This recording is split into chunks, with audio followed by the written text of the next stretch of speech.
of our study circle on this today's webinar on the subject of new provisions regarding re-registration of trust.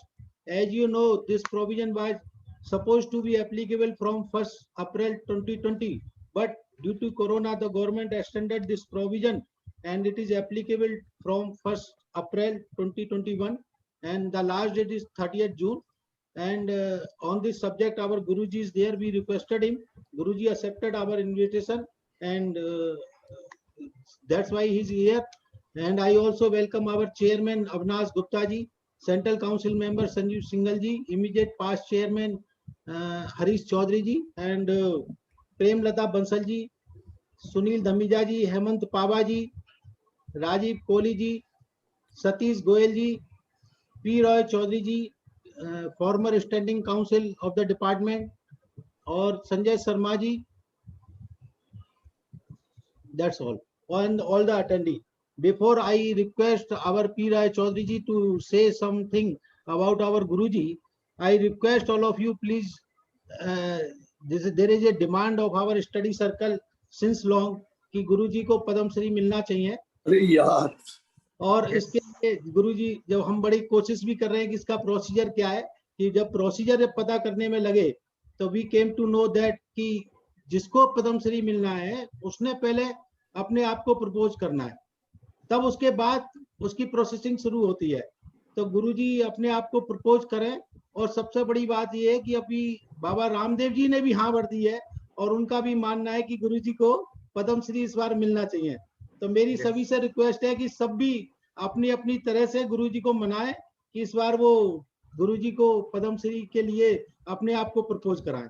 And thank you. Before going to P. Roy Chaudhary, our Central Council member Sanjeev Singhal ji and Avinash Chaudhary ji, our chairman is here. I would like to request him kindly address our member for a minute. And over to Sanjeev Singhal ji first. Thank you Rajesh भाई, thanks a lot। ये जो आपने proposal दिया, ये request तो हम sir से बहुत पहले से कर रहे हैं। अब ये प्रोसेस पता चला है कि सर को प्रपोज करना है, तो सर हमारी आपसे ये सिंसियर रिक्वेस्ट है कि आप क्योंकि ये मतलब खुद ही प्रपोज करना है तो सर्टेनली हम सब तो ये चाहते ही हैं, और पद्मश्री नहीं राजेश भाई, हम तो चाहते हैं कि सर को भारत रत्न मिले। तो उसका भी करके प्रोसेस है सेल्फ नॉमिनेशन का, तो वो जरूर होना चाहिए। और सर मैं आपको ये भी एक सजेस्ट करूंगा कि आपकी बात क्योंकि काफी सुनी जाती है और इस टाइम जैसे सब लोग कोरोना से बहुत बहुत बुरी तरह से इफेक्टेड हैं। इनफैक्ट मैं ज्वाइन करने में भी इसलिए देर हुआ, हमारे कई मेंबर्स को कहीं ना कहीं किसी सपोर्ट की जरूरत थी। तो सर अगर किसी भी तरह से हो सकता है, अगर हम गवर्नमेंट को किसी भी तरह से रीच आउट कर सकते हैं। आज ना बेड्स मिल रहे हैं, ना आईसीयू है, ना वेंटिलेटर्स हैं, तो अगर लॉकडाउन लगाना है या कुछ भी करना है, लेकिन आज जितनी बुरी हालत है, 30% का पॉजिटिविटी रेट दिल्ली में, ये तो गवर्नमेंट मान रही है। एक्चुअली कितना है पता नहीं है, एक्चुअली शायद उससे ज्यादा होगा। और अगले 30 दिन 45 दिन मुझे नहीं लग रहा है ये वेव अपनी पीक पे पहुंच के नीचे आएगी। तो सर क्योंकि आपकी बात काफी मायना रखती है इवन गवर्नमेंट सर्कल्स में, तो वहां पर भी सर इससे रिलेटेड भी, क्योंकि सर कहते हैं जान है तो जहान है, आपसे हमेशा हमें लर्निंग का सपोर्ट तो मिलता ही है। अगर इसमें भी अगर कुछ सर किया जा सके तो आई थिंक सर आज की वो भी एक बहुत बड़ी जरूरत है। तो राजेश भाई पद्मश्री तो सर को मिलना ही चाहिए, सर को एक्चुअली भारत रत्न मिलना चाहिए। और ये एक रिक्वेस्ट जो सर मैंने आपसे की है, ये भी सर आज के दिन की बहुत बड़ी जरूरत है, क्योंकि इतने मेंबर्स और इतने लोग इन जनरल अफेक्ट हो रहे हैं कि जिसका कोई काउंट नहीं है। सर मैं सर अभी इतना ही कहना चाहूंगा सर। Thank you. आज हमारे साथ हमारे चेयरमैन ऑफ NIRC अविनाश जी भी हैं। He will speak on how to file the form, registration form and what are the basic difficulties. तो अविनाश जी अभी आप गुरुजी के बाद ही बोलेंगे ना सर? नहीं सर, मैं कोई टेक्निकल टॉपिक बोलने नहीं आया आज, फिर भी आप आखिर में अलाउ करेंगे तो कुछ बात कर लेंगे। सर मैं सिर्फ एक रिक्वेस्ट करने आया हूँ हमारे सारे मेंबर्स को। Sir with the regional council approval sir, we have started a NIRC COVID-19 task force, और इस टास्क फोर्स का हमने 2 दिन पहले गठन किया है और हमारे पास मोर देन 300 क्वेरीज जो है मेंबर्स की आई, जिसमें बेड्स अवेलेबिलिटी, ऑक्सीजन अवेलेबिलिटी या रेमडेसिविर मेडिसिन की अवेलेबिलिटी और कुछ RT-PCR टेस्ट वगैरह के बारे में आया। और प्लाज्मा एक बहुत ही इंपॉर्टेंट चीज है, जिसमें अभी हमारे पास 172 चार्टेड अकाउंटेंट या उनके इमीडिएट फैमिली मेंबर्स है जिनको प्लाज्मा चाहिए। हम ऑलरेडी जो है लगभग 20-22 लोगों को ऑलरेडी अवेलेबल करवा चुके हैं।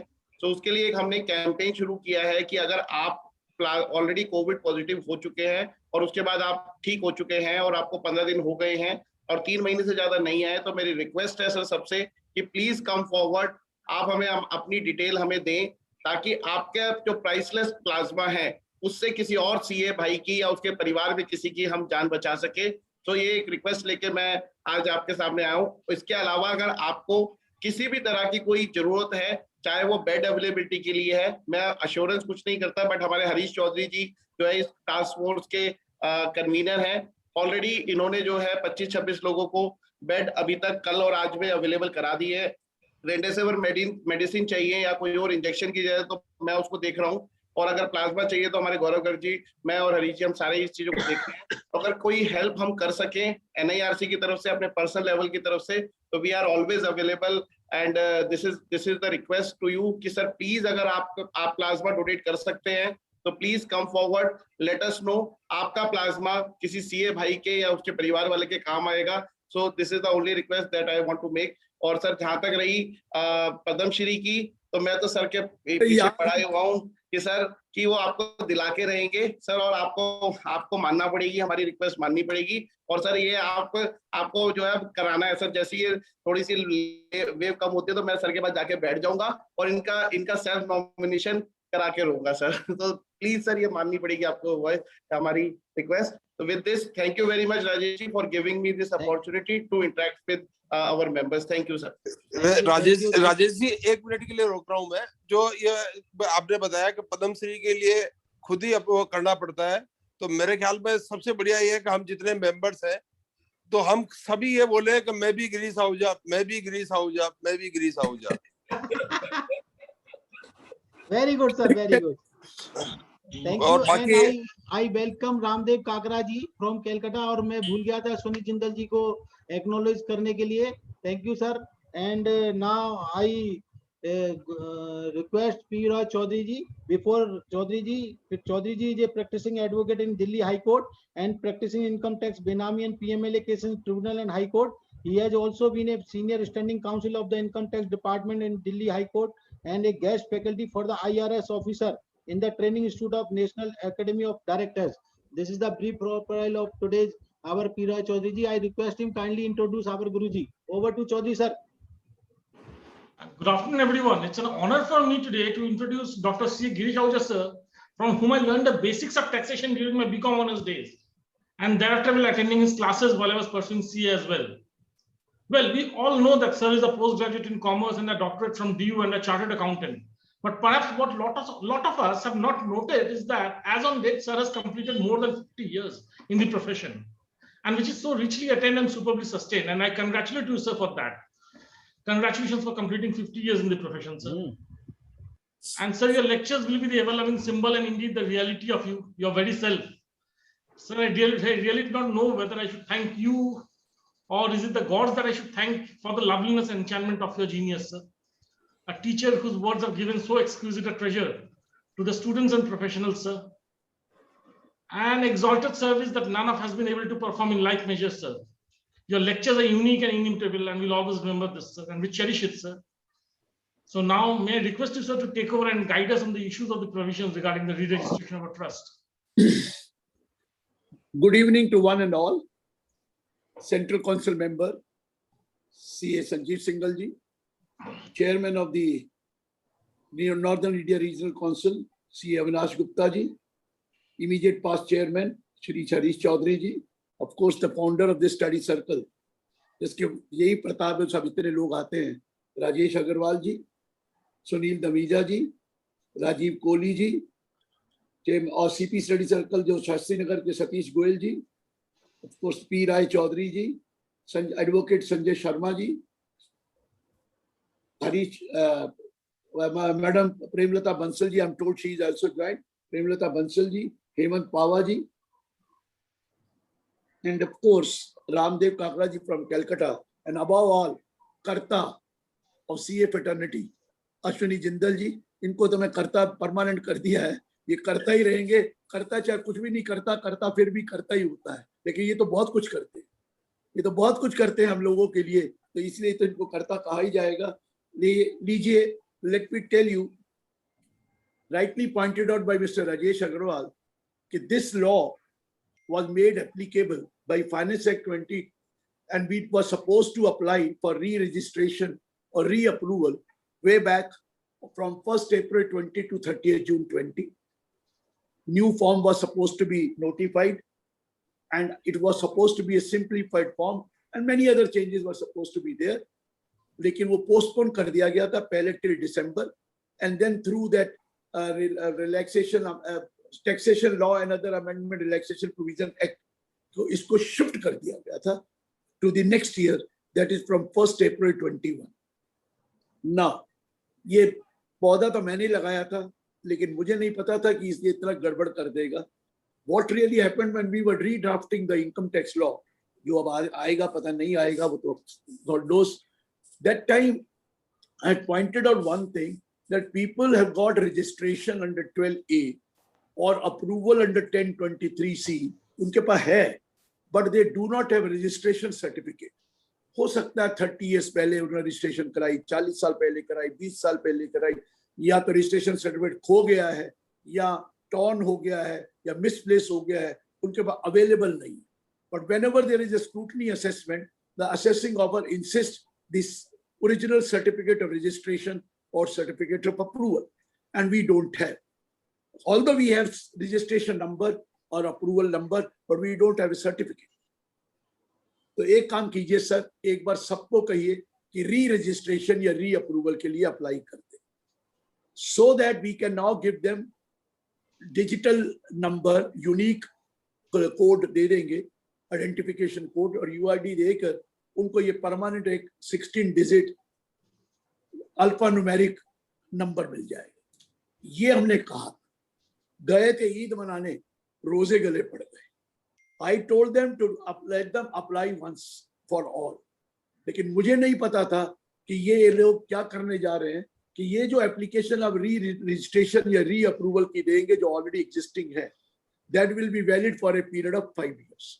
पहले परमानेंट अप्रूवल होता था, permanent registration, once granted registration, once granted approval, unless and until it is cancelled, it was taken as permanent approval, permanent registration. लेकिन अब ये रजिस्ट्रेशन और approval will be valid for a period of 5 years. 5 साल के लिए valid होगा जब आपको मिलेगा, और 5 साल के बाद आपको फिर रिन्यूअल के लिए अप्लाई करना है.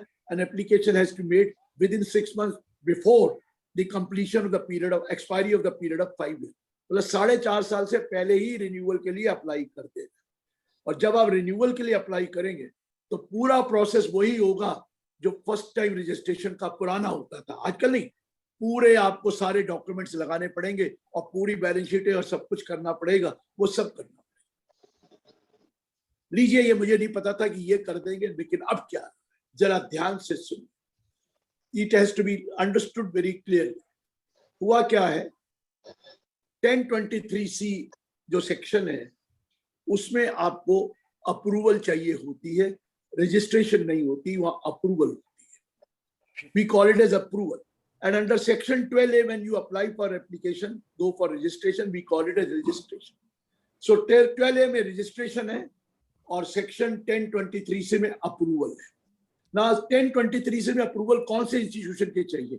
Institution covered under 1023C IV, V, VI, VIA. ये बताता हूँ क्या है. उनके लिए अप्रूवल की जरूरत है, बाकियों के लिए अप्रूवल जरूरत नहीं. जो सेक्शन 1023C 3IAB में है, 3IAC में है, 3IAD में है और 3IAE में, sub clause 3IAB, AC, AD और AE, उनके लिए कोई अप्रूवल नहीं जरूरत होती. वो कौन से 1023 3IAB? Income of a university or educational institution not for making profit but for imparting education shall be exempt provided they are wholly or substantially financed by the government. Wholly or substantially financed by the government है तो आप 1023C 3IAB में आते हैं, आप educational institution. अगर आप hospital और medical institutions हैं and you are wholly or substantially financed by the government, तो आप 3IAC में आते हैं। राजेश जी, 3IAB और 3IAC में जो फाइनेंस बाय द गवर्नमेंट है होली या मोर देन 50%, उस केस में हमें कोई अप्रूवल की जरूरत नहीं होती, कोई ऑडिट कराने की जरूरत नहीं होती, कोई 85% 15% नहीं होता, सिर्फ मैंडेटरी है। अदरवाइज कोई अप्रूवल नहीं चाहिए, कुछ नहीं चाहिए, कोई कॉर्पस नॉन कॉर्पस कुछ नहीं है, सब माफ है, सिर्फ रिटर्न ऑफ इनकम मैंडेटरी है। 3IAB और 3IAC। अब आया 3IAD और 3IAE, वही है, इनकम ऑफ यूनिवर्सिटी और education institute not for making any profit but for imparting education whose gross receipt do not exceed। सुनिए, पहले 1 करोड़ था, अब 5 करोड़ हो गया सर। राजीव जी, अब 5 करोड़ हो गया पहली तारीख से। वो पुराने साल में 1 करोड़ था, अब 5 करोड़ हो गया। अगर एजुकेशनल इंस्टीट्यूशन है, यूनिवर्सिटी और 5 करोड़ से ज्यादा नहीं है, तो आपको कोई अप्रूवल की जरूरत नहीं है, कोई एप्लीकेशन नहीं देनी है, आपको पूरा एग्जामिनेशन मिलेगा, कोई रिपोर्ट नहीं देनी 10BB में, सिर्फ रिटर्न मैंडेटरी है। इसी तरह हॉस्पिटल और मेडिकल इंस्टीट्यूशन है, उसकी ग्रॉस एसेट अगर 5 करोड़ से ऊपर नहीं है तो आपको नहीं देनी। लेकिन ये भी पता है, अगर वो ट्रस्ट एजुकेशन भी कर रहा है और हॉस्पिटल भी है, तो उन दोनों में दोनों मिलाकर 5 करोड़ है, अलग अलग 5 करोड़ नहीं। ये उन्होंने प्रोवाइजो डालकर क्लियर कर दिया था, ये दोनों मिलाकर 5। और ये भी कह दिया ये पर ट्रस्ट है, पर पर्सन है, पर इंस्टीट्यूशन नहीं है। पहले पर इंस्टीट्यूशन 1 करोड़ होता था। अगर एक ट्रस्ट के नीचे 5 इंस्टीट्यूशन है, 4 इंस्टीट्यूशन है, तो पर इंस्टीट्यूशन का अगर 1 करोड़ से कम था तो माफ होता था। अब इन्होंने पर इंस्टीट्यूशन नहीं लिखा, पर पर्सन रनिंग दैट इंस्टीट्यूशन, तो वो 1 करोड़ 5 करोड़ हो गया, उनको कुछ नहीं करना। अब करना किसको है? एक तो जो VI में आते हैं, VI में कौन आते हैं? Hospital, sorry, educational institution gross asset exceed 5 crore. VIA में कौन से आते हैं? Hospital medical institution gross asset exceed 1 crore. और एक आ गया IV, जो 4 और 5 छोड़ दिया, वो सर्टन नोटिफाइड चैरिटेबल इंस्टीट्यूशन थे जो 1023C IV में आते हैं, और सर्टन रिलीजियस इंस्टीट्यूशन थे जो 1023C V में आते हैं। ये अप्रूव्ड थे। इन सबको अब जो 1023C IV में है, V में है, VI में है, VIA में है, दोबारा अप्लाई करना है। मैं इसका नाम रख रहा हूं, री अप्रूवल के लिए एप्लीकेशन देनी है। पहली बात समझ में आ गई? री अप्रूवल के लिए एप्लीकेशन देनी है फॉर्म 10A में। नया फॉर्म 10A देना है, पुराना फॉर्म 10A नहीं चलेगा। पहले ये देखिए, 10A में री अप्रूवल वर्ड यूज कर रहा हूं, री अप्रूवल। अगर आप 12A में रजिस्टर्ड थे, आप 12A में रजिस्टर्ड थे, आपके पास रजिस्ट्रेशन थी, तो आपको वहां तो कोई लिमिट ही नहीं है, 1 रुपया भी आपका रिसीट है तो भी वहां पर भी आपको फॉर्म 10A भरना है फॉर री रजिस्ट्रेशन। तो ये सबको, अविनाश जी, ये सबको 30 जून तक अप्लाई करना है फॉर्म 10A। जरा ध्यान से सुनना सर, ये है renewal of approval and renewal of registration. पहला पॉइंट तो ये हो गया। रुकिए जरा, आप ध्यान से सुनिए। जब फर्स्ट टाइम अप्रूवल के लिए अप्लाई करना है आपने, फर्स्ट टाइम, तो उसके लिए भी फॉर्म 10A है, उसके लिए भी फॉर्म 10A है। सो 10A फॉर्म 1023C के 2 सेक्शंस के लिए आता है, एक रिन्यूअल ऑफ अप्रूवल, दूसरा फर्स्ट टाइम अप्रूवल। अगर आप फर्स्ट टाइम अप्रूवल करेंगे राजेश जी, तो आपको प्रोविजनल रजिस्ट्रेशन, प्रोविजनल अप्रूवल मिलेगा।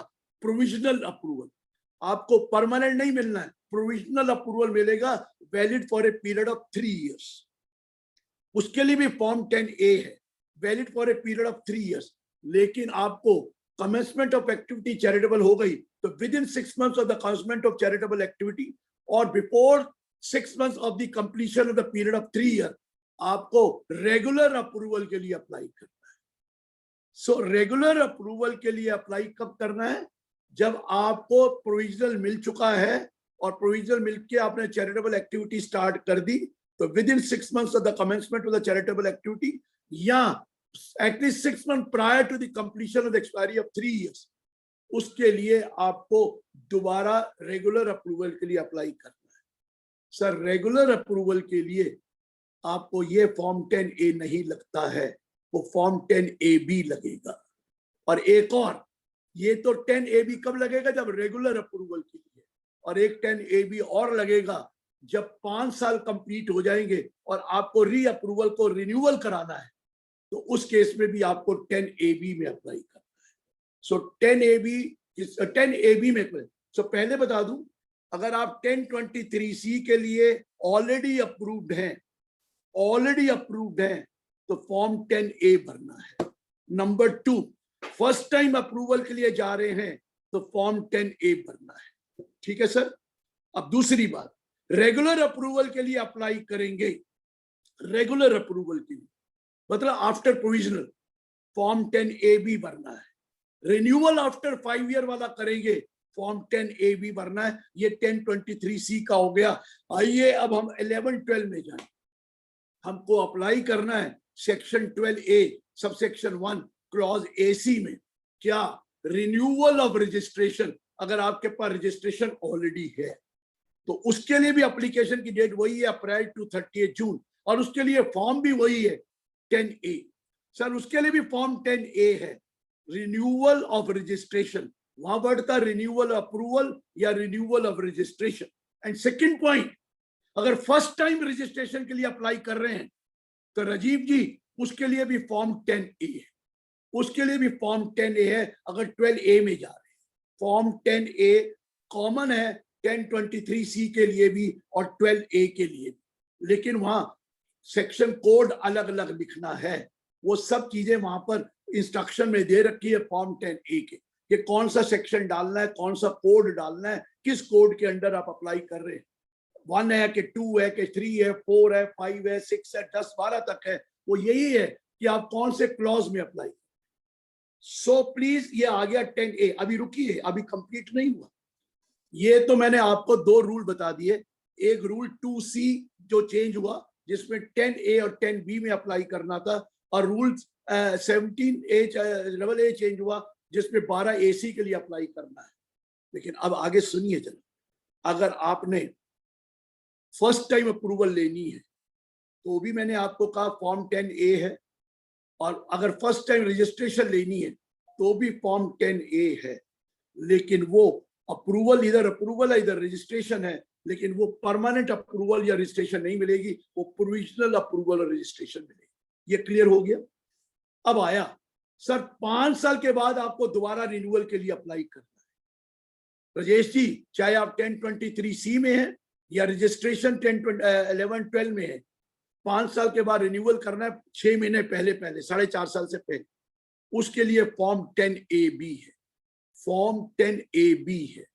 और दूसरी बात, आपको फर्स्ट टाइम अप्रूवल जब मिल जाए तो आपको रेगुलर अप्रूवल के लिए अप्लाई करना है, उसके लिए भी फॉर्म 10AB है, उसके लिए भी फॉर्म 10AB है।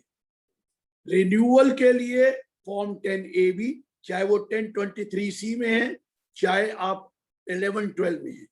Regular approval after the provisional approval, form 10AB, या आप 1023C में है या 11-12 में। आगे सुनिए जरा, अगर आप 12AB में है, 12A में रजिस्टर्ड है, और आपने कोई ऑब्जेक्ट आपने मॉडिफाई कर दिए, कोई ऑब्जेक्ट आपने उस चेंज कर दिए, उसके लिए भी आपको दोबारा अप्लाई करना है with in 30 days of the modification of the objects. उसके साथ ऑब्जेक्ट की कॉपी लगानी, उसके लिए भी फॉर्म 10AB है। 10AB, 10A नहीं है, 10AB है। और कई बार आपका इनऑपरेटिव कर दिया जाता है रजिस्ट्रेशन सर्टिफिकेट अंडर 11(7), उसके लिए भी फॉर्म 10AB है। ये सर 10AB आया। अब आया 80G के लिए भी 10A और 10AB है। अगर आप 80G सबसेक्शन 5 क्लॉज VI में जो सर्टिफिकेट ऑफ अप्रूवल आपको मिला हुआ है, रजिस्ट्रेशन सर्टिफिकेट 80G का डोनेशन का, उसको भी दोबारा अप्लाई करना है। कौन से फॉर्म में सर?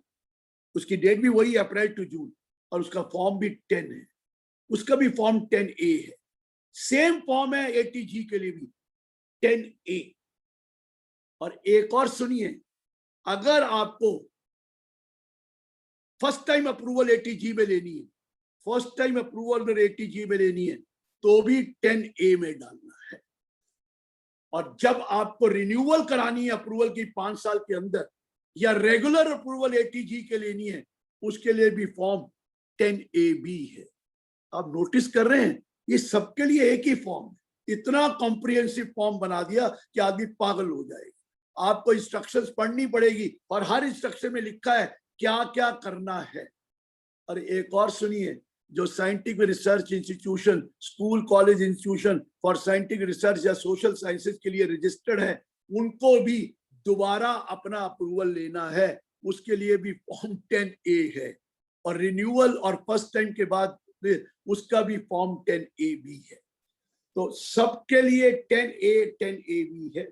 पहले हम चैरिटेबल इंस्टीट्यूशन की बात कर लेते हैं और बाकी ATG के लिए बाद में बात करते हैं। सुनिए, अब आपने रिन्यूअल के लिए अप्लाई नहीं करना, आप क्या करने जा रहे हैं? फर्स्ट टाइम अप्रूवल के लिए अप्लाई करने जा रहे हैं या रजिस्ट्रेशन के लिए, या री अप्रूवल, जो एग्जिस्टिंग ट्रस्ट है, री अप्रूवल या री रजिस्टर्ड कराने हैं। फॉर्म 10A कब तक भरना है सर? 30 जून तक भरना है। उसके अंदर कई डॉक्यूमेंट्स लगाने हैं, और वो डॉक्यूमेंट्स क्या हैं? वेयर यू आर एस्टेब्लिश्ड और क्रिएटेड बाय एन इंस्ट्रूमेंट। अगर आप किसी इंस्ट्रूमेंट के साथ क्रिएटेड या एस्टेब्लिश थे, तो self certified copy of that instrument आपको अटैच करना है। मतलब इंस्ट्रूमेंट कहाँ रजिस्टर्ड थे?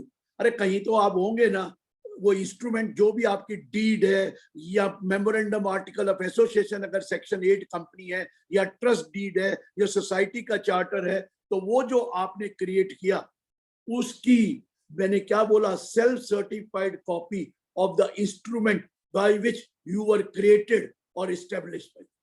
अगर आपका कोई इंस्ट्रूमेंट नहीं था, उस इंस्ट्रूमेंट में क्रिएट नहीं हुए, कोई पुराने इंस्टीट्यूशन ऐसे हैं, तो डॉक्यूमेंट्री एविडेंस आप लगाइए, कौन सा डॉक्यूमेंट है which evidence that you were created और एस्टेब्लिश्ड अंडर दैट डॉक्यूमेंट। वो डॉक्यूमेंट की सेल्फ सर्टिफाइड कॉपी देनी है।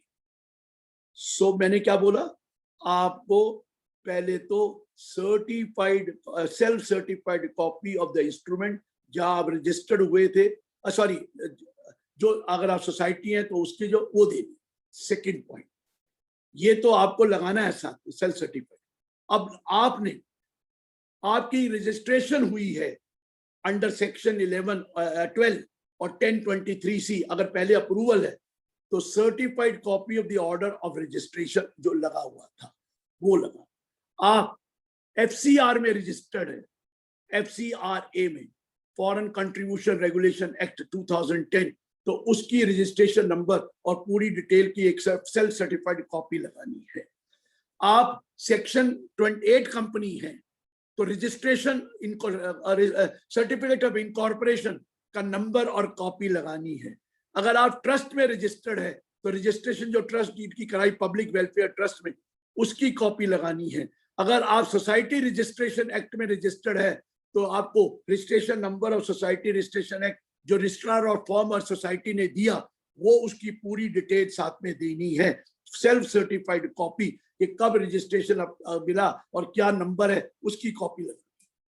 अगर आप आगे चलिए, आपको रजिस्ट्रेशन ग्रांट, अगर कोई रिजेक्शन हो चुकी थी, पहले आपने अप्लाई किया था या रजिस्ट्रेशन ये कैंसिल हुई थी, उसकी कॉपी लगानी है अगर आपने करना है। अगर आपने, सुनिए, आप कोई 11(4) का बिजनेस कर रहे हैं, जो तो 11(4) या 4A में आपका कोई इंसिडेंटल बिजनेस है, तो उस केस में अगर आपकी एग्जिस्टेंस मोर देन 1 ईयर है तो पिछले 3 साल के फाइनेंशियल अकाउंट्स उस बिजनेस के लगाने हैं जो सेपरेट है।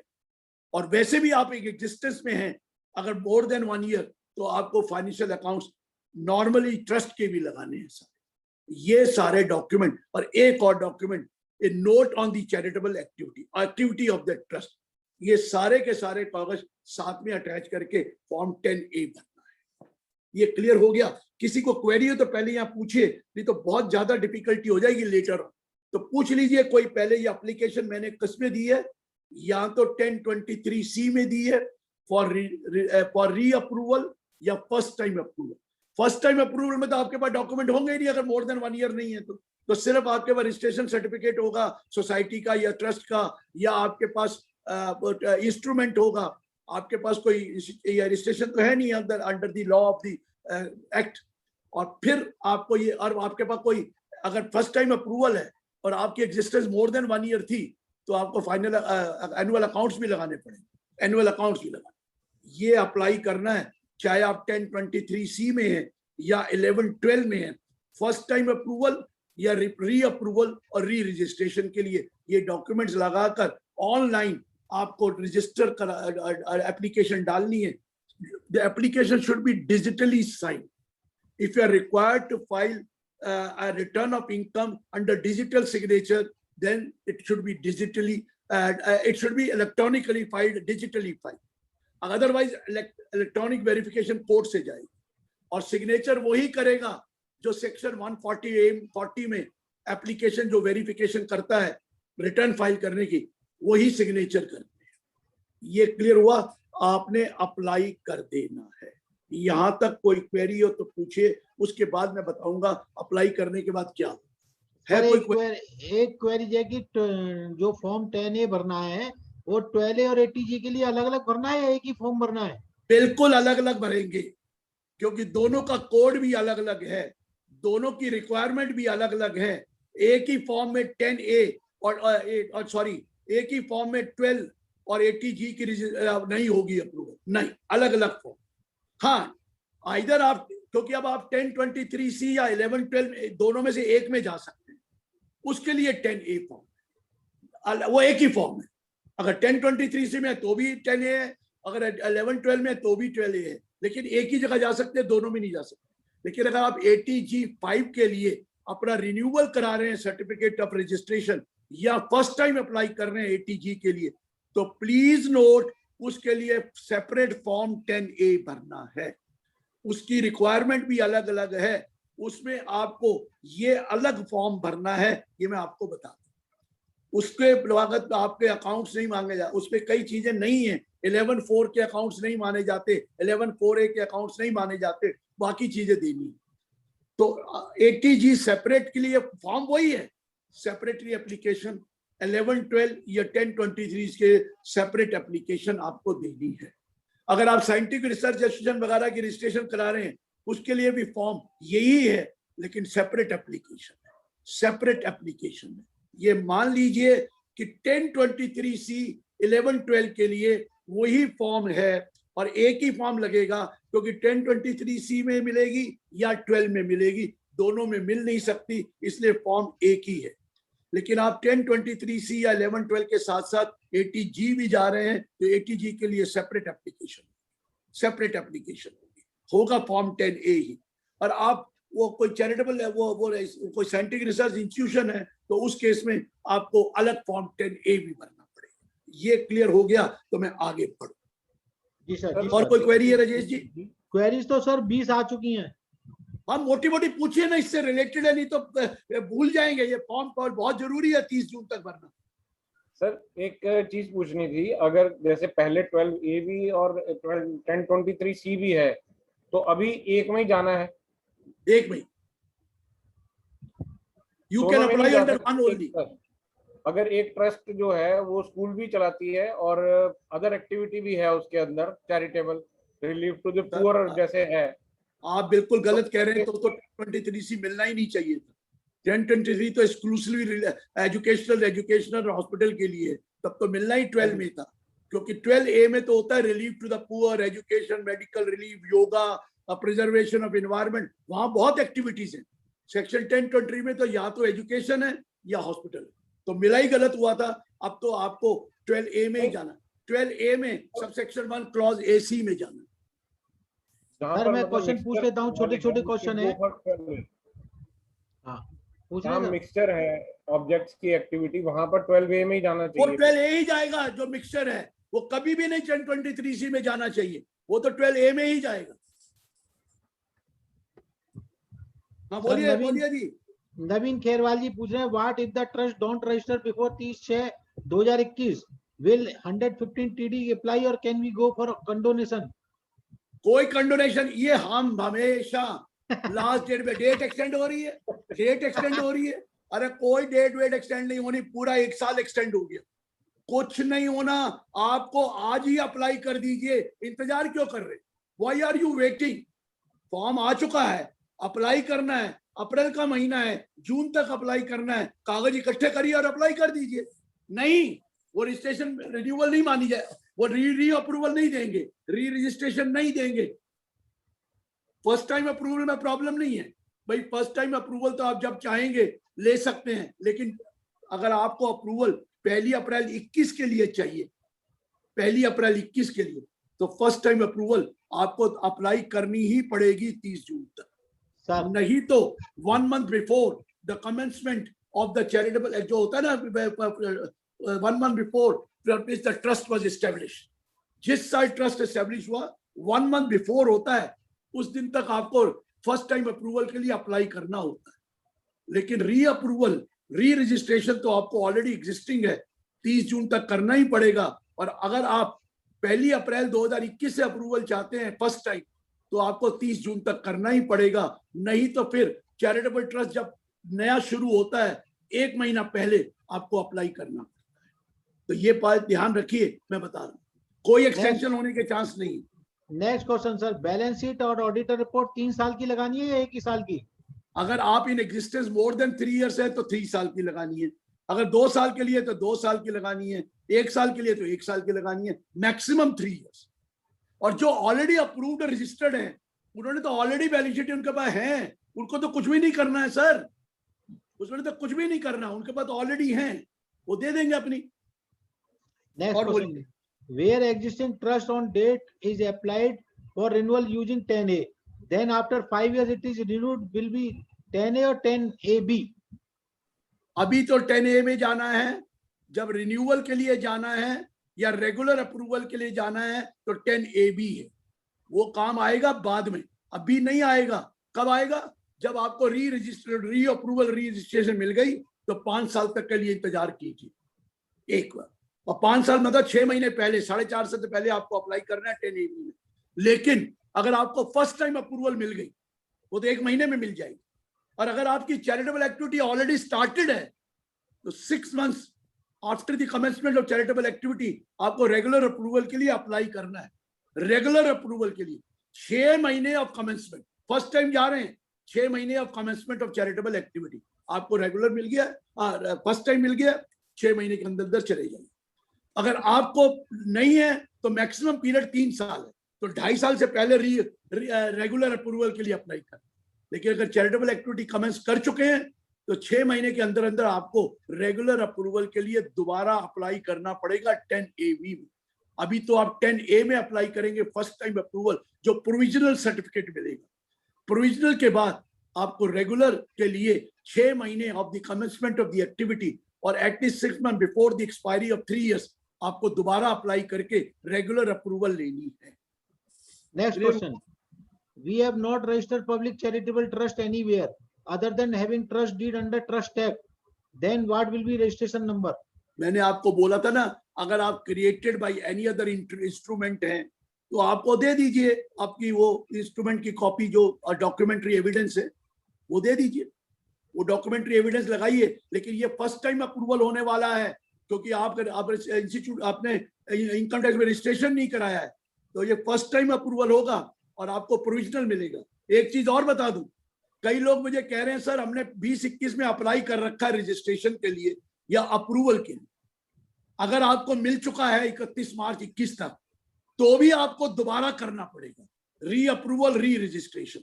अगर आपको नहीं मिला है तो सब सेक्शन 2 कहता है डोंट वरी, आपको वो जो पुरानी एप्लीकेशन है वो ये मर्ज हो जाएगी और आपको परमानेंट अप्रूवल नहीं मिलेगा, फर्स्ट टाइम अप्रूवल मिलेगा।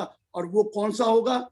प्रोविजनल रजिस्ट्रेशन या प्रोविजनल अप्रूवल। अगर आपकी एप्लीकेशन ऑलरेडी पेंडिंग है तो आपको नई एप्लीकेशन नहीं देनी, लेकिन आपकी एप्लीकेशन पेंडिंग थी, उसका रजिस्ट्रेशन या अप्रूवल मिल चुका है और वो 31 मार्च 21 तक मिल गया है, तो भी आपको दोबारा अप्लाई करना ही करना है, चाहे आपको अभी महीना पहले ही रजिस्ट्रेशन मिला हो, तो भी री अप्रूवल, री रजिस्ट्रेशन कराना है। Sir, next question. If ITR not filed by unregistered trust, then it can apply for registration or not? पिछले 6 साल के केस खोल देंगे, अब तो 3 साल के हो जाएंगे, वो तो खोल सकते हैं अगर चाहें तो। सेक्शन 56 सबसेक्शन 2 क्लॉज 10 लगता है कि अगर आप 50,000 से ऊपर की डोनेशन है और आपको वो पूरी की पूरी ग्रॉस रिसीट टैक्सेबल होती है तो उस केस में तो पुराने केस खोल सकते हैं 148 में, जो 3 साल का पीरियड है अब। जी sir, next question, what happened to all those trust who are not registered under section 12AA? बता तो दिया आपको, वो कहाँ है रजिस्टर्ड? 12 उसमें है क्या? 1023C में। अगर वो नहीं है तो अनरजिस्टर्ड है, तो वो फर्स्ट टाइम अप्रूवल के लिए होगा। अगर वो कहीं भी रजिस्टर्ड नहीं है तो फर्स्ट टाइम अप्रूवल होगा। सतीश जी कुछ कहना चाहते हैं, बोलिए सतीश जी। सर, आपने कहा कि जो अभी अनरजिस्टर्ड हैं, इनकम टैक्स में रजिस्ट्रेशन नहीं लिया हुआ, और उनको कमेंसमेंट ऑफ एक्टिविटीज के विद इन 6 मंथ्स अप्लाई करना है। अब बहुत सारे ऐसे अनरजिस्टर्ड हैं जिन्होंने ऑलरेडी कमेंस तो कर रखा है, छोटी मोटी एक्टिविटी कर रहे हैं, लेकिन 6 महीने से ज्यादा हो चुके हैं। पहले आपको प्रोविजनल मिलेगा, प्रोविजनल तो मिलेगा, लेकिन जो 6 महीने वाला, फिर अप्लाई कर दीजिए रेगुलर अप्रूवल। हाथ की हाथ कर दे, मतलब पहले प्रोविजनल मिलते ही लीजिए, वो 1 महीने में आ जाएगा, और उसके बाद फिर दोबारा अप्लाई कर दीजिए रेगुलर अप्रूवल। तो ये 56 वाला उसमें भी होगा। हाँ, पर 56 लगेगा उसमें। तो प्रोविजनल ही मिलना है, उसके बाद आपको रेगुलर मिलेगा। राइट, वो ठीक है सर। क्वेश्चन ये है, वो 6 महीने वाले का क्या करेंगे? 6 महीने तो ऑलरेडी वो 2 साल से कर रहे हैं, मान लो। कह रहे हैं ना, विद इन 6 मंथ। आप अगले दिन अप्लाई कर दीजिए मिलने के बाद। अरे आप अगले दिन अप्लाई कर दीजिए, विद इन 6 मंथ्स कहा है? पहले प्रोविजनल मिला है, अब रेगुलर के लिए दोबारा अप्लाई कर दीजिए। 10A कमेंसमेंट ऑलरेडी है आपकी, चैरिटेबल एक्टिविटी कर दीजिए, मना कोई नहीं कर रहा, लेकिन इमीडिएटली पहले प्रोविजनल ही मिलना है। पहले आपको परमानेंट नहीं, वो नहीं मिलेगा रेगुलर, फिर आप रेगुलर के लिए अप्लाई कर देंगे, और रेगुलर के लिए अप्लाई 10AB में करेंगे, और फर्स्ट टाइम के लिए 10A में करेंगे। Right sir. How can be applied for re-registration through login ID? What is login ID? क्या आपको अप्लाई करना है? उसके लिए वो पोर्टल में जाना है, CPC का वो बना दिया, उस पर जाकर आपको ये फॉर्म 10A अप्लाई करा देना। 10A ID के थ्रू जाना पड़ेगा, इलेक्ट्रॉनिकली फाइल करना है, और digitally signature if your return was supposed to be sign digitally, otherwise आपको इलेक्ट्रॉनिकली फाइल करके EVC कराना, इलेक्ट्रॉनिक वेरिफिकेशन कोड, और साइन वही करेगा जो sign income return of income का करता है, जिसको पावर है वहां। If we are registered under 12A, whether now we can go for 1023C? पहले तो भैया आपने 1023 में पहले किया नहीं है, अभी तो 12A में जाइए, और 12A में जाकर पहले कर लीजिए, फिर दोबारा अप्लाई कर दीजिए 1023C। लेकिन अभी आपको सीधा 1023C नहीं मिलेगा, वो फिर फर्स्ट टाइम अप्रूवल हो जाएगा। पहले री रजिस्टर कराइए, फिर ऑप्शन है चेंज करने, आप ऑप्शन कर सकते हैं चेंज बाद में। जी sir, next question, there is a mandir which has collection from dividend in the box kept in the mandir and has income from house property also, application has to be under section 12 और any other section? Religious के लिए तो हमेशा 12 ही नहीं है, religious तो आता ही नहीं है 1023C में।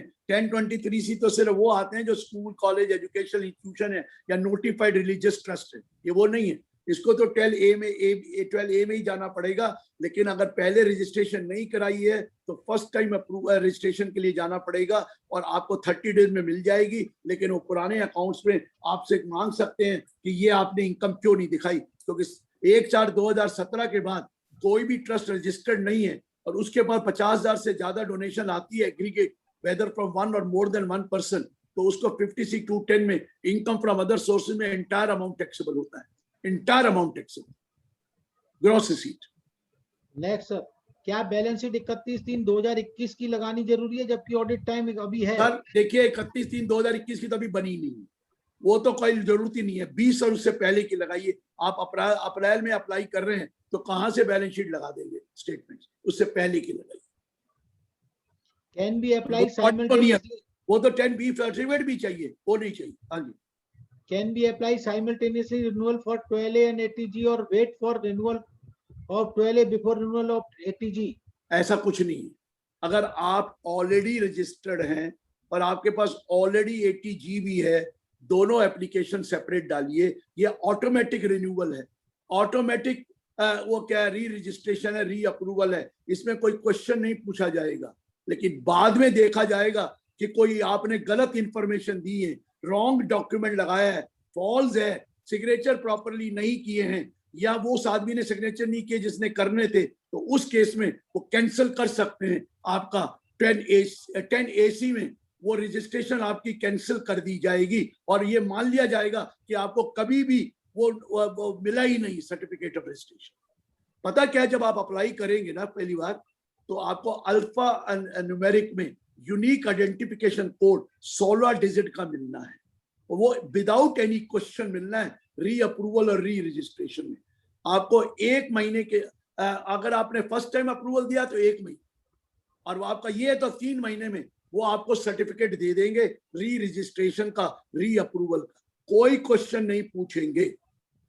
बाद में अगर वो देखेंगे कि आपने जो डॉक्यूमेंट लगाए उसमें कंप्लीट इंफॉर्मेशन नहीं है या कोई रॉन्ग इंफॉर्मेशन है या आपने साइन प्रॉपर नहीं किए या प्रॉपर फॉर्म नहीं है, तो उस केस में वो कैंसिल कर देंगे रजिस्ट्रेशन। वो रजिस्ट्रेशन अगर कैंसिल हुई तो उस केस में वो माना जाएगा कि अभी आपको कभी रजिस्ट्रेशन मिली ही नहीं थी और आपका यूनिक आइडेंटिफिकेशन कोड विड्रॉ कर लिया जाए। तो इस वक्त कोई सवाल नहीं पूछा जाएगा, neither first time approval not री अप्रूवल और री रजिस्ट्रेशन में कोई क्वेश्चन नहीं पूछना। आपको सीधा 10AC में अप्रूवल या रजिस्ट्रेशन मिल जाएगी, आपको सीधा मिल जाएगी, कोई क्वेश्चन नहीं पूछना। उन्होंने मान लीजिए अब री अप्रूवल के लिए अप्लाई किया तो 3 महीने, फर्स्ट टाइम अप्रूवल के लिए अप्लाई किया तो 1 महीने में आपको वो अप्रूवल मिल जानी है या रजिस्ट्रेशन मिल जानी। इस वक्त कोई सवाल नहीं पूछा जाएगा। बाद में देखा जाएगा at any point of time कि आपने जो ये लिया इसमें इंफॉर्मेशन गलत है या रॉन्ग इंफॉर्मेशन है या आपने इंफॉर्मेशन पूरी दी नहीं है या डॉक्यूमेंट पूरे नहीं है, तो उस केस में आपको शो कॉज दिया जाएगा। या तो आप पूरे कर दीजिए तो कोई दिक्कत नहीं है, नहीं करेंगे तो आपकी रजिस्ट्रेशन कैंसिल कर दी जाएगी या अप्रूवल कैंसिल कर दी, वो भी 10AC में होगी, 10AC। ये क्लियर हुआ? आगे पूछिए। When the society is established 25 years back and have been assessed under section 143(3) many times, but it doesn't have any certificate under section 12A, then what to file as proof of registration under section 12A? Sir 143(3) क्या चीज होती है? 143 तो regular वो है। आप ये बताइए क्या वो चैरिटेबल एक्टिविटी का बेनिफिट दिया गया था उनको? 143(3) क्या है? अगर उनको AOP मान लिया गया था और मैक्सिमम मार्जिनल रेट से टैक्स लगा दिया था तो हम क्या करें? उसमें तो करेंगे। अगर वो ऑलरेडी उसको एग्जेम्पशन मिली हुई है तो उसके पास सर्टिफिकेट है, रजिस्ट्रेशन नंबर है, तभी तो उसको एग्जेम्पशन मिली है, नहीं तो एग्जेम्पशन कहां से मिलती? 10, 11, 12 की एग्जेम्पशन तभी मिलती है जब आप रजिस्टर्ड हैं। सेक्शन 1023C की एग्जेम्पशन तभी मिलती है जब आप अप्रूव्ड है, नहीं तो मिलती नहीं है। तो 143(3) क्या करेगा? वो तो ऑलरेडी उसके पास क्या अप्रूवल है, रजिस्ट्रेशन है कि नहीं, वो इंपॉर्टेंट है। ये इंपॉर्टेंट नहीं है 143(3) हुआ कि नहीं हुआ। Next question. Whether department will do physical verification for first time application for registration before giving provisional certificate? जी नहीं, फर्स्ट टाइम अप्रूवल के लिए कुछ नहीं, आंखें बंद करके 1 महीने में दे दिया जाएगा। आप अप्लाई कर दीजिए, 1 महीने में फर्स्ट टाइम अप्रूवल प्रोविजनल मिल जाएगी, लेकिन रिस्क तो आपका ही है। अगर उसमें रॉन्ग इन्फॉर्मेशन दी, उसमें कोई गलत साइन किए, उसके पूरे फॉर्मेलिटीज पूरी नहीं करी, डॉक्यूमेंट नहीं लगाए, तो उस केस में वो रजिस्ट्रेशन कैंसिल कर दी जाएगी। प्रोविजनल भी 10AC वो कैंसिल कर दी जाएगी। और बाकी अगर कैंसिल नहीं करी गई तो आपको पता ही है 6 महीने ऑफ द कमेंसमेंट एक्टिविटी या 2.5 साल से पहले आपको रेगुलर अप्रूवल के लिए अप्लाई करना ही करना है 10AB में। वो 10AB में अप्लाई करेंगे। अभी तो 10A चल रहा है, अभी 10AB लगेगा ही नहीं। 10AB क्यों नहीं लगेगा? अभी तक कोई रिन्यूअल नहीं होना, पहले तो री रजिस्ट्रेशन कराइए। 10AB नहीं लगेगा, अभी तक आपको प्रोविजनल मिला नहीं, तो रेगुलर के लिए कहाँ अप्लाई करेंगे? अभी तक आपने कोई मॉडिफिकेशन ऑब्जेक्ट किए नहीं है, वो तो 10AB बाद में लगेगा। अभी तो 10A ही फॉर्म है जो इंपॉर्टेंट है। Next question. There is a lot of problem being faced for the employee gratuity, trust approval, since these are not charitable and the system does इसके not लिए have कौन any मांग रहा है provision. आपसे? इसके लिए कौन मांग रहा है आपसे? 10A थोड़ी है, ये चैरिटेबल एक्टिविटी थोड़ी है। उसके लिए तो रजिस्टर, आपके लिए अगर आपकी ग्रेचुटी एक्ट में रजिस्टर्ड है और आपको इनकम टैक्स की अप्रूवल मिल चुकी है, उसके लिए तो रिटर्न भी नहीं जाती है। ये किसने कह दिया? वो इसमें कहीं आते नहीं, होता सेक्शन 1025 में एग्जेम्प्ट है, उनको कुछ नहीं भरना है। ये तो चैरिटेबल रिलीजियस एक्टिविटी वाले हैं जो 11, 12 वाले हैं, ये ग्रेचुटी एक्ट वाले यहाँ नहीं आने। Both application for re-registration 12A and approval ATG to be made together if a trust already having both certificate. I told you, you have to make an application separately by 30th June. Separate application है, दोनों 10A में है, लेकिन एक renewal के लिए, एक उसके लिए री रजिस्ट्रेशन के लिए या री अप्रूवल के लिए, दूसरा री अप्रूवल और of the certificate of ATG। तो दोनों एप्लीकेशन डालिए, दोनों की टाइम लिमिट 30 जून है। अगर ऑलरेडी एग्जिस्टिंग आपके पास रजिस्ट्रेशन भी है और ATG की अप्रूवल भी है, क्योंकि सेपरेट एप्लीकेशन है, तो एक पहले लगा दीजिए, कभी भी लगा दीजिए, 30 जून तक दोनों लगानी लगानी। Sir, whether Bachat Good self-help group will be covered under trust and can be registered under section 12A? समझा नहीं सर, क्या दोबारा बोलिए? Sir, whether Bachat Good self-help group will be covered under trust? मेरे समझ में नहीं आया सर क्या। Sir, if copy of 12 is not available, then? Sir copy नहीं अवेलेबल है तो आपके पास रजिस्ट्रेशन नंबर है ना, आप अपना रजिस्ट्रेशन नंबर डाल दीजिए। आप कॉपी अवेलेबल नहीं है कह दीजिए, आपको कोई दिक्कत नहीं है। रजिस्ट्रेशन नंबर जरूर करेक्ट होना चाहिए। अगर रजिस्ट्रेशन नंबर नहीं है तो फिर रिटर्न कैसे भर रहे थे इतने सालों से? फिर तो रिटर्न कैसे भर रहे थे इतने सालों से? नंबर तो चाहिए, ऑलरेडी एग्जिस्टिंग है। Sir, our annual accounts for financial year ended 31/3/2021 to be attached with. बोल दिया मैंने, अभी नहीं, जून तक नहीं बनेंगे वो अकाउंट्स, उससे पहले साल। एक क्वेश्चन रिपीट हो रहा है सर, अभी छोड़ देते हैं सर, आप कंप्लीट करो ये। चलिए रिपीट हो रहा है सर क्वेश्चन। मैंने आपको बताया। राजेश जी, मैं एक सवाल पूछ लूं? जी मैम, बोलिए। सर, एक ट्रस्ट है, बहुत पुराना है, तो उन्होंने 1/4/20 को अप्लाई कर दिया था री अप्रूवल के, री रजिस्ट्रेशन के लिए। कर ही नहीं सकते थे बहन, फॉर्म ही नहीं था।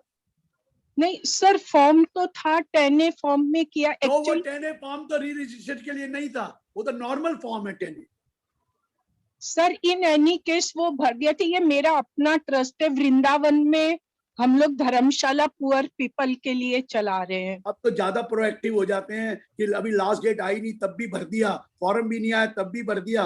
अदरवाइज तो लोग लास्ट मिनट तक कहते हैं डेट एक्सटेंड करा दो।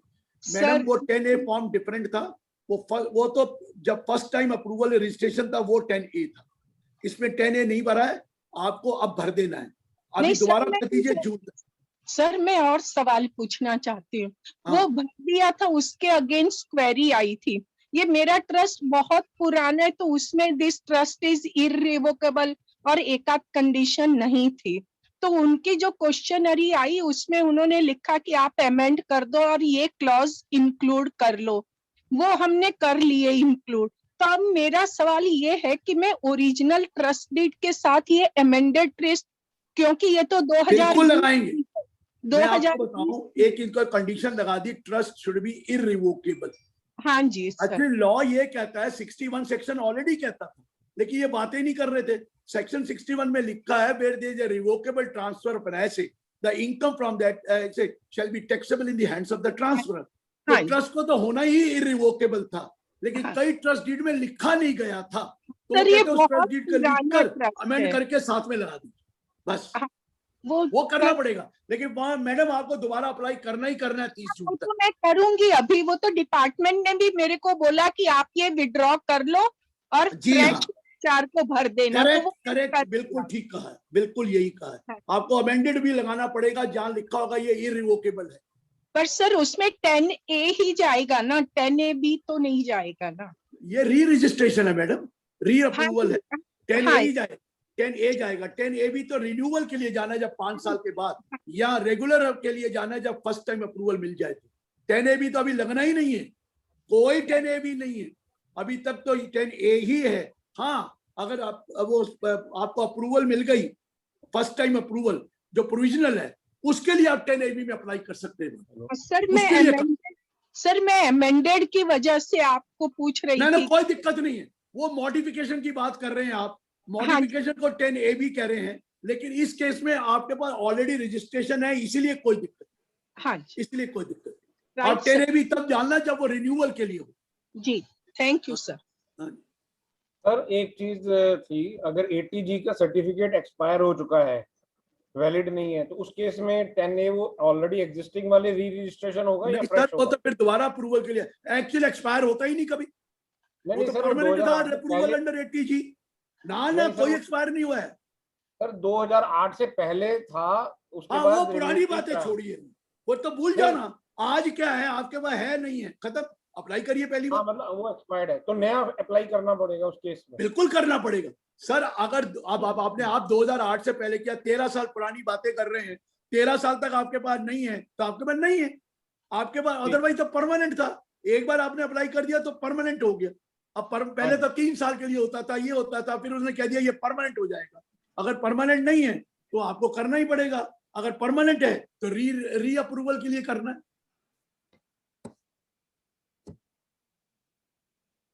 तो अभी भी ये ऑप्शनल ही है ना, एटीजी करें या ना करें?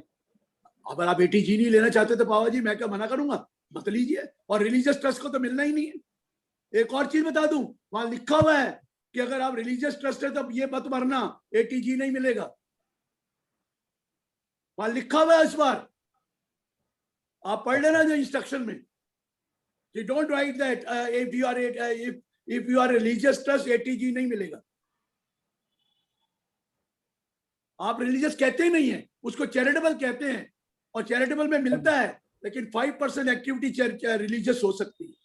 जितने पुराने मिले हुए हैं वो चैरिटेबल में मिले हैं, और 5% एक्टिविटी रिलीजियस कर ले तो वो अलाउड था, एटीजी अलाउड था। उसके लिए रिन्यूअल कर लीजिए अप्रूवल के लिए, ये तो करनी पड़ेगी आपको। लेकिन ये रिन्यूअल एप्लीकेबल है अप टू 5 इयर्स, और 5 ईयर के बाद आपको रिन्यूअल के लिए अप्लाई करना ही पड़ेगा। ये क्लियर हो गया तो बताइए मुझे। हाँ जी। और कोई क्वेरी है इसमें? देखिए मैंने कहा अगर आप जो डॉक्यूमेंट्स लगाने हैं वो मोर और लेस सिमिलर हैं 10A, और अगर आप 1023C में जाएं या 1112 में, वो तो सिमिलर डॉक्यूमेंट है, कोई डिफरेंस नहीं। लेकिन जब 80G में जाते हैं तो उसमें 2 तरह के डॉक्यूमेंट उन्होंने नहीं मांगे, इसलिए वो अलग हैं। नंबर 1, उसमें 11.4 कोई बिजनेस अंडरटेकिंग है तो उसके अकाउंट्स नहीं देने हैं, कोई इंसिडेंटल एक्टिविटी है तो उसके अकाउंट्स नहीं देने हैं, इसलिए वो वहां पर नहीं मांगे गए। बाकी मोर और लेस जो डॉक्यूमेंट्स आपको अटैच करने हैं वो सिमिलर है। लेकिन 1023C या 1112 में जाना है तो फॉर्म 10A में एक ही आइटम मिलेगी, या 1112 या 1023C। 80G के लिए सेपरेट एप्लीकेशन 10A में जाएगी, वो रिन्यूअल या तो होगी री अप्रूवल के लिए या हो गई फर्स्ट टाइम अप्रूवल के लिए। जब आपको रिन्यूअल कराना होगा 6 मंथ बिफोर द एंड को एक्सपायरी ऑफ 5 इयर्स, या जो फर्स्ट टाइम अप्रूवल मिल गया उसको आपने परमानेंट रेगुलर अप्रूवल कराना है, तो उसके केस में 10AB भरेंगे, और 10AB भरकर आप वो डॉक्यूमेंट साथ में लगा कर दे दें। ये क्लियर हुआ सर? एक चीज और बता दूं, आपको फर्स्ट टाइम अप्रूवल जो अप्लाई करना होता है ना, 1 month before the commencement of the previous year और in which that charitable trust is established.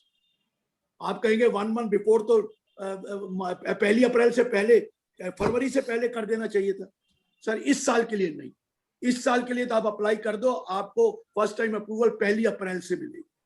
अगर फ्यूचर में कभी भी फर्स्ट टाइम अप्रूवल लेनी है तो आपको 1 महीना पहले अप्लाई करना है of the previous year in which the activity has commenced. लेकिन डोंट वरी, चैरिटेबल जो इंस्टीट्यूशन स्टैब्लिश होता है जरूरी थोड़ी है कि अप्रैल में स्टैब्लिश हो।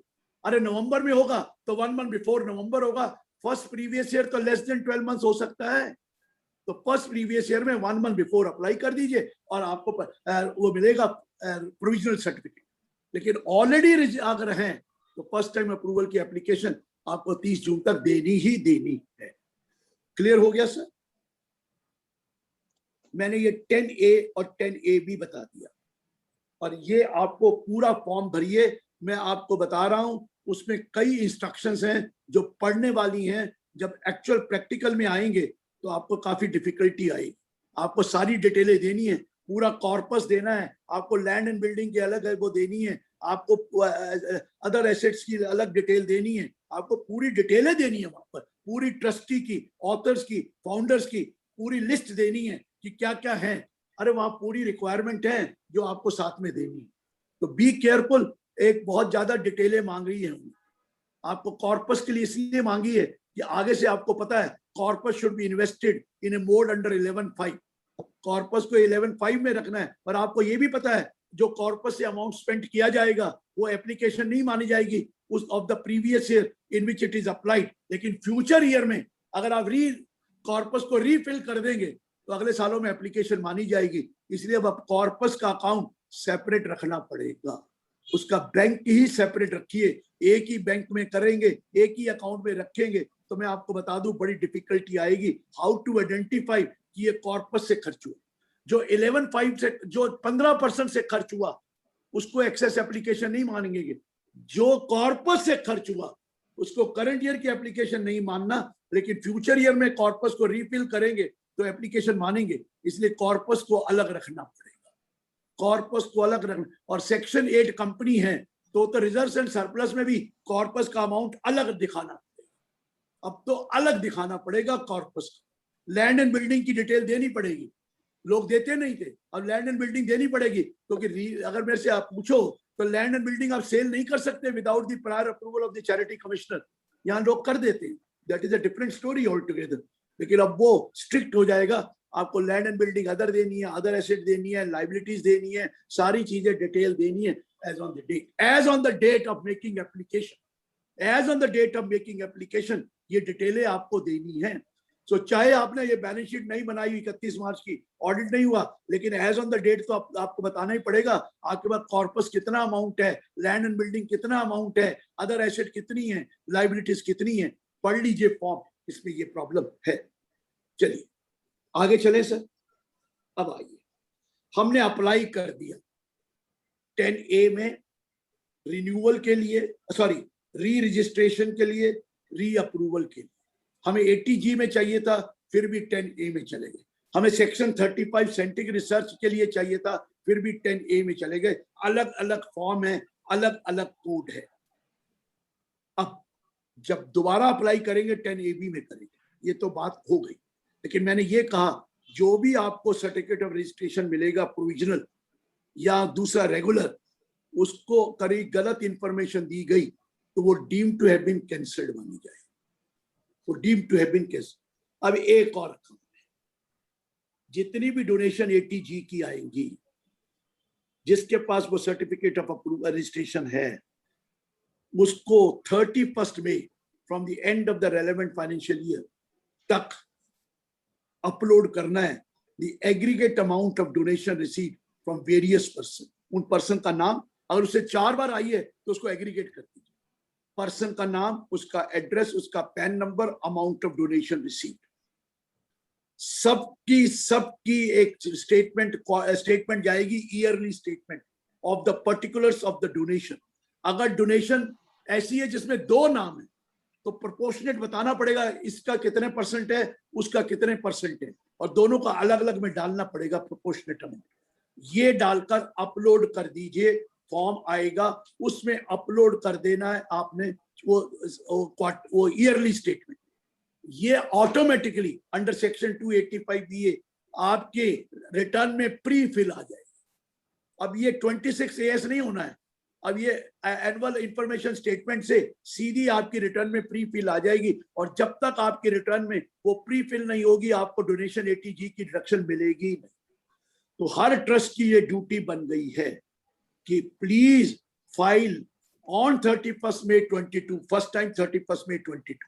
ये साल खत्म होगा 21-22 का, तो 31 मई 22 तक आपको वो statement yearly of the donation received upload करनी है of the site of the income tax department. और वो अपलोड करके ही वो वहां से सीधा आपकी प्री फिल रिटर्न में आ जाएगी according to your PAN number.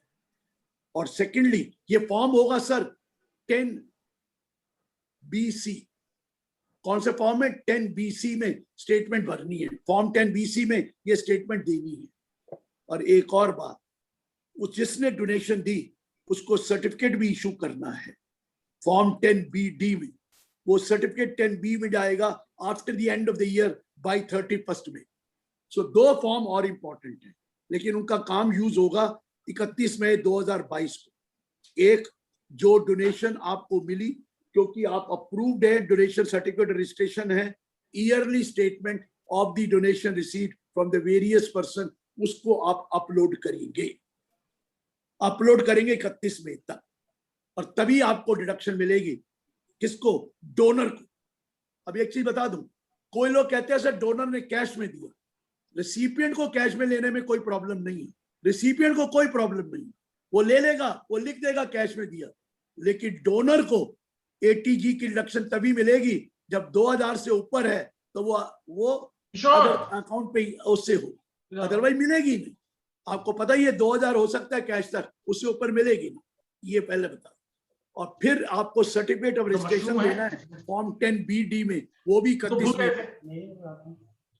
तो ये भी ध्यान रखिए, ये तो साल के बाद शुरू होगा, लेकिन अब complete detail of donation charitable trust will have to file that statement of particular of those donation in form number 10BC।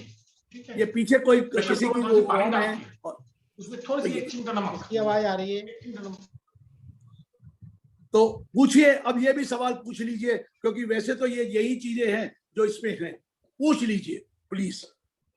Sir मैं पूछ रहा हूँ, योगेश जी पूछ रहे हैं, what if our application for registration under 80G has been applied but not approved till date. वही problem है, अगर अप्रूव नहीं हुई तो एप्लीकेशन पेंडिंग है, तो वो मर्ज हो जाएगी और आपको दोबारा अप्लाई नहीं करना है। लेकिन 80G अप्रूवल मिल चुकी है 31 मार्च में, तो भी आपको दोबारा अप्लाई करना। आपको बता दिया, पेंडिंग एप्लीकेशन बहुत पुरानी नहीं होनी चाहिए। ये अगर पिछले साल अप्लाई किया और पेंडिंग, बात नहीं, वो मर्ज हो जाएगी, आपको दोबारा अप्लाई नहीं करना, आपको प्रोविजनल अप्रूवल मिलेगी। और प्रोविजनल अप्रूवल मिलने के बाद 6 महीने के अंदर अंदर, क्योंकि कमेंसमेंट ऑफ चैरिटेबल एक्टिविटी हो चुकी है, आपको रेगुलर अप्रूवल के लिए अप्लाई करना पड़ेगा अंडर 10AB। फॉर्म 10AB में दोबारा अप्लाई करना पड़ेगा, रादर एक बार मिल जाए प्रोविजनल, उसके बाद जल्दी अप्लाई कर दीजिए, क्योंकि चैरिटेबल एक्टिविटी तो आपने स्टार्टेड है। तो why do you want provisional? Regular लो ना, रेगुलर लेके आपकी जान छूट जाएगी, नहीं तो बाद में प्रॉब्लम आ सकती है, अगर बाद में कोई गलती हुई तो रेगुलर ना मिली। Trust register under 12A but application of 80G was rejected, whether to apply a fresh or for yes 80G? You have to apply fresh। और 80G के लिए अप्लाई करिए, और उसमें पुराना रिजेक्शन का भी ऑर्डर लगाना है, पुराना रिजेक्शन का भी ऑर्डर साथ में लगाना है, और आपको अप्लाई करना है। ये फर्स्ट टाइम अप्रूवल मानी जाएगी और प्रोविजनल मिलेगी।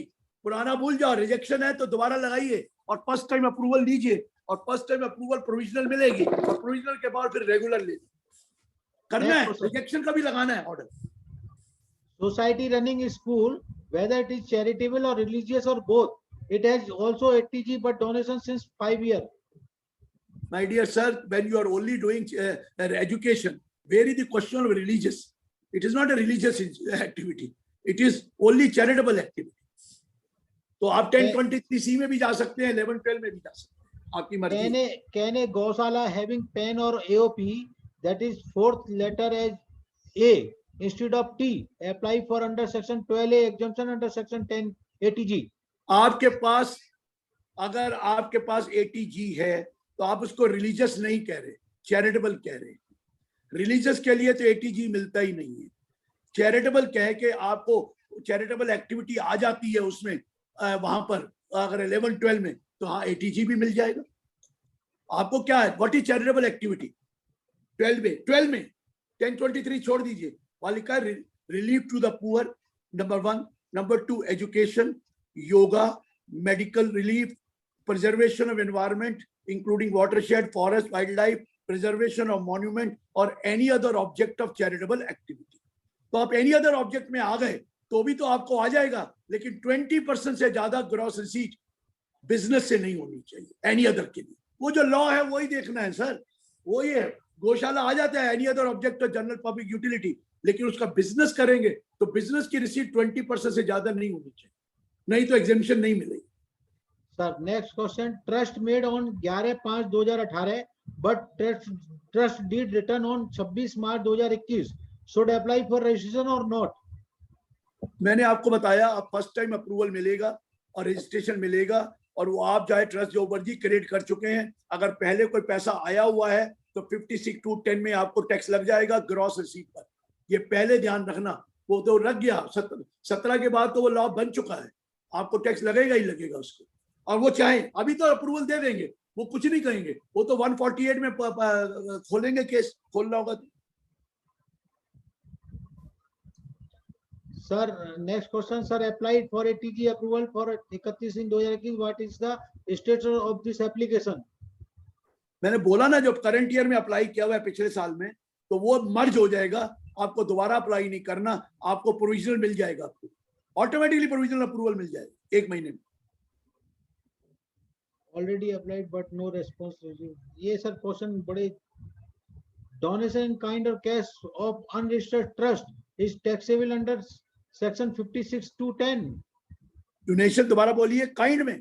हाँ, in kind or cash of unregistered trust. ये कैश वाला वहां पर मनी है 50,000 से ऊपर और मूवेबल प्रॉपर्टी है 50,000 से ऊपर, इमूवेबल प्रॉपर्टी है 50,000 से प्रॉपर्टी, और प्रॉपर्टी को डेफिनेशन दे रखी है, शेयर, सिक्योरिटीज, ज्वेलरी और व्हाट यू कॉल, क्या कहते हैं, और archaeological collection, drawings, painting, sculpture, work of art, ये सारी चीजें तो वहां दे रखी हैं। ये वाली आइटमें हैं तो वो टैक्सेबल होगी।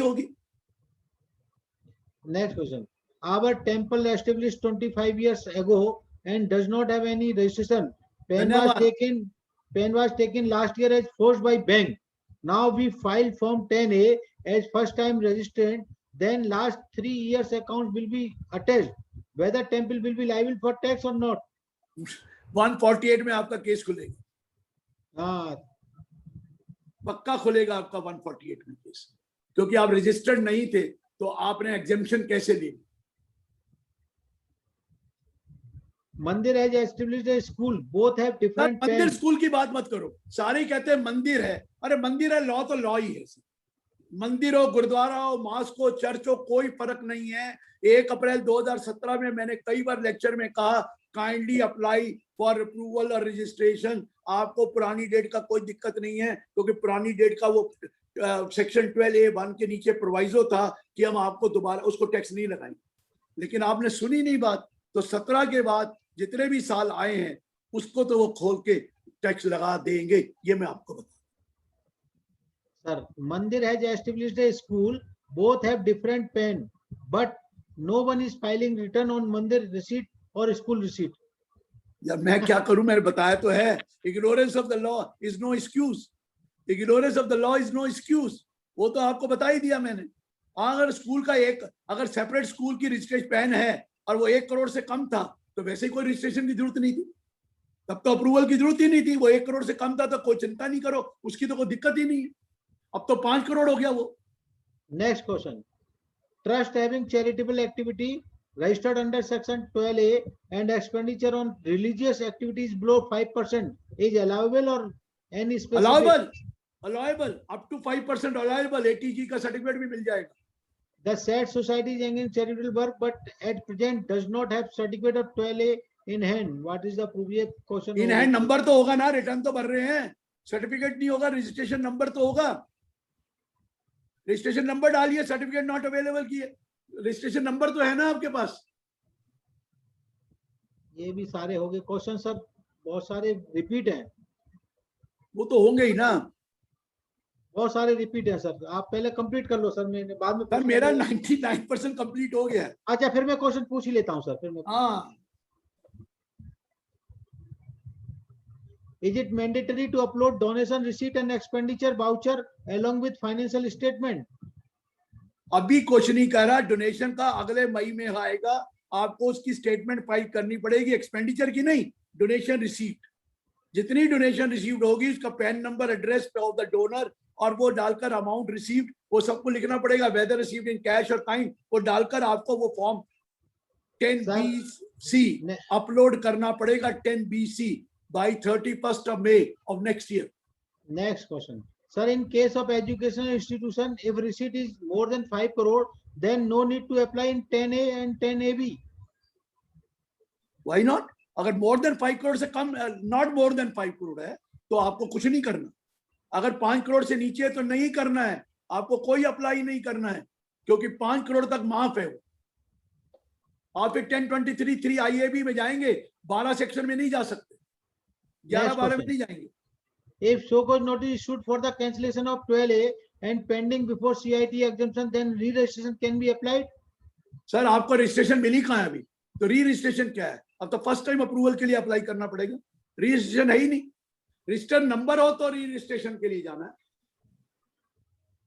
Is it hospital earlier registered under section 12A?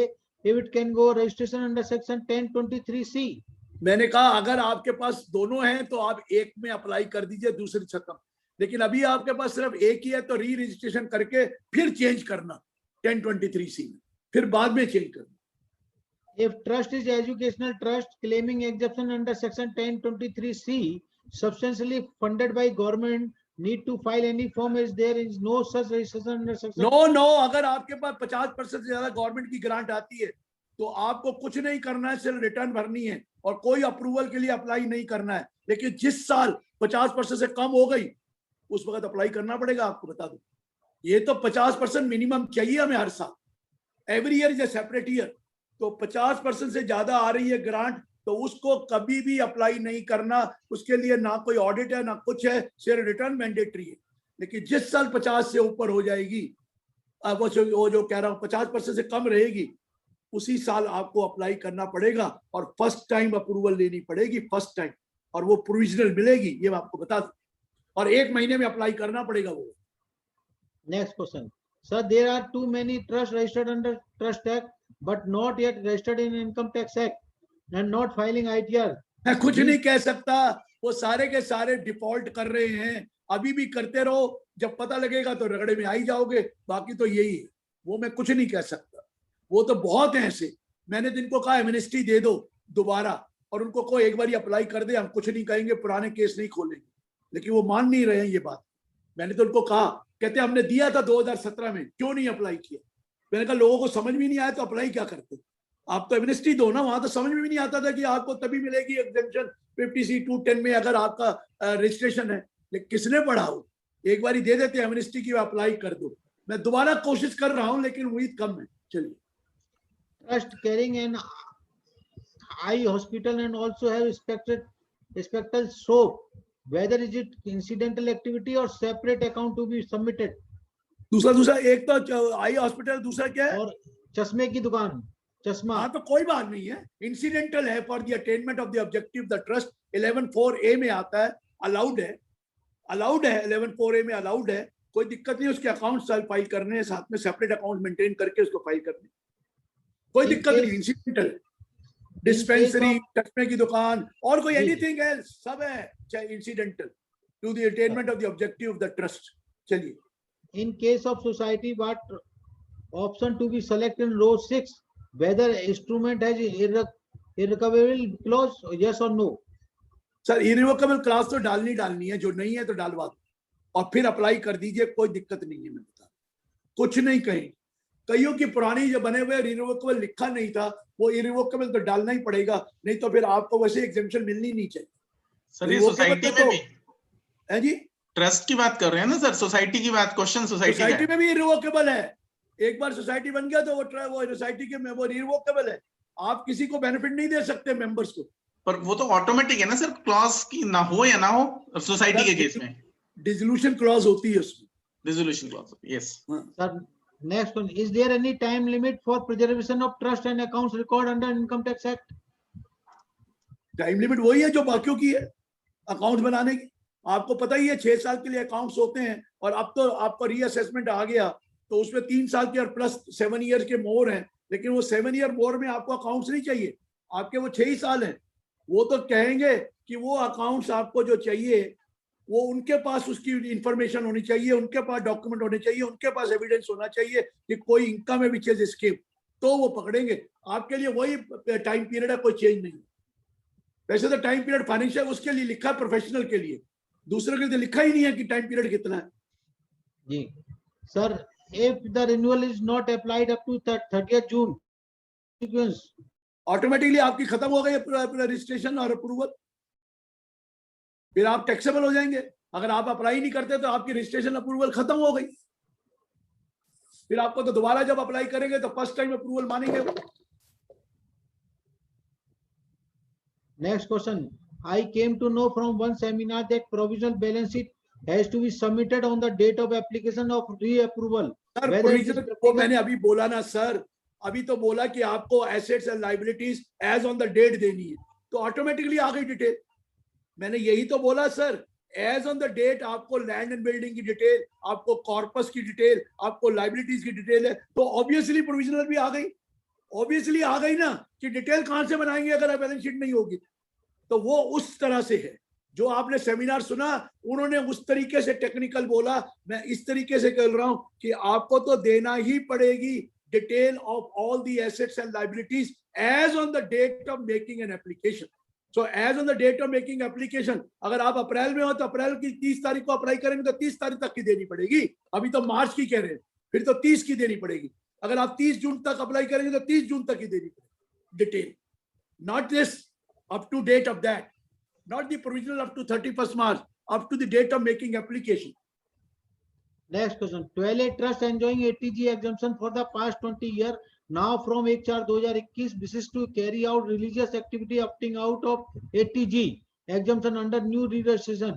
Apply मत कीजिए ATG से, बाहर हो जाएंगे. अगर it has accumulated corpus. बाहर हो जाएंगे. नहीं, क्वेश्चन का ये, it has accumulated corpus and general fund also. How to proceed? कोई फर्क नहीं पड़ता, एटीजी नहीं मिलेगा. आप चैरिटी भी तो रजिस्टर्ड है. अरे वो एटीजी की आगे से डोनेशन का एग्जेम्पशन नहीं मिलेगा. किसको नहीं मिलेगा? ट्रस्ट को थोड़ी लेना है एग्जेम्पशन, तो लेना है डोनेशन देने वाले ने. ट्रस्ट के लिए तो वैसे ही वो डोनेशन है, उसको क्या फर्क पड़ता है एटीजी और नो एटीजी? लेने वाले को कोई एटीजी का फर्क नहीं पड़ता. उसके लिए तो डोनेशन है, उसके लिए तो वॉलंटरी कंट्रीब्यूशन है, उसके लिए तो एग्जेम्पशन 12A में है. हम एटीजी तो इसीलिए लेते हैं कि डोनर को डिडक्शन मिल जाए एटीजी की. हमें थोड़ी चाहिए एटीजी की डिडक्शन, वो डोनर को चाहिए, इसलिए उनके लिए लेना पड़ता है, अपने लिए थोड़ी लेना है. Sir, if any modification is pending with charity commissioner, then re-registration under 12A can be made. Sir modification है तो 10AB में जाना पड़ेगा. ओके. लेकिन अभी मॉडिफिकेशन को छोड़ दीजिए ना, पहले री रजिस्ट्रेशन करा के फिर मॉडिफिकेशन के लिए अप्लाई कर दीजिए 10AB में. पहले री करा लो तो ठीक रहेगा, मैं आपको बता रहा हूं. फिर उसके लिए मॉडिफिकेशन की दोबारा एप्लीकेशन डाल. Sir what is form number 3CF? अरे वो चैरिटेबल उसके लिए है 3CF. जो ये क्या कहते हैं, ये जो scientific research association school college university, जिनको वो 35 में आपको एग्जेम्पशन लेनी है फॉर द डोनर, वो 35 के लिए है सर. जो डोनेशन देते हैं वो आता है, वो 35 सेक्शन के लिए 3CF है. रेड विद रूल 5CA, उसके साथ रूल 5CA भी है, वो एप्लीकेशन जो देनी है 10A में. Sir, if a registered trust is registered as a religious cum charitable trust under section 12A, then can the associate trust can file application for ATG approval? कर दीजिए, आप लिख दीजिए रिलीजियस एक्टिविटी 5% से ज्यादा नहीं है. Sir, if trust is educational trust claiming exemption under section 1023C, substantially funded by government, need to file any form is as there Not is at no. all. कुछ नहीं करना, उसको कुछ नहीं करना. लेकिन यह याद रखना, जिस साल 50% से कम ग्रांट आई उस साल उसको करना पड़ेगा, नहीं तो एग्जेम्पशन नहीं मिलेगी. मैं सर जरा क्वेश्चन को हटा रहा हूं जो ऑलरेडी है. इन column number 11 to 20 applicable in case of renewal of trust where trust has filed return if income for financial assessment year 20. ये पता नहीं क्वेश्चन इनकम्प्लीट है. For any type of corpus, we can open single bank account like or for land, building, equipment, etc. Sir corpus दो तरह के होते हैं, एक जनरल कॉर्पस, एक स्पेसिफिक कॉर्पस. स्पेसिफिक कॉर्पस होता है स्पेसिफिक पर्पस के लिए, जैसे बिल्डिंग खरीदना, कंप्यूटर खरीदना, ये खरीदना. और एक होता है जनरल कॉर्पस जिसमें आपको कोई इंस्ट्रक्शंस नहीं है, वो जनरल कॉर्पस होता है, आप किसी भी काम के लिए यूज करें. लेकिन मैंने कहा था अगर वो यूज करेंगे तो एप्लीकेशन नहीं मानी जाएगी. लेकिन अगर आपने यूज कर लिया, 11.5 में रखा है, उसको 11.5 में रखना है और यूज कर लिया, तो अगले सालों में उसको वापस कर दो पैसे, तो एप्लीकेशन मानी जाएगी. तो ये उस तरह करना है.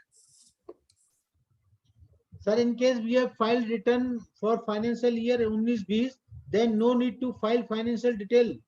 Serial number 11. सर आपको ये बैलेंस शीट लगानी है, लिखा हुआ उन्होंने, क्योंकि एप्लीकेशन कहीं और जगह जानी है, इधर नहीं जानी है.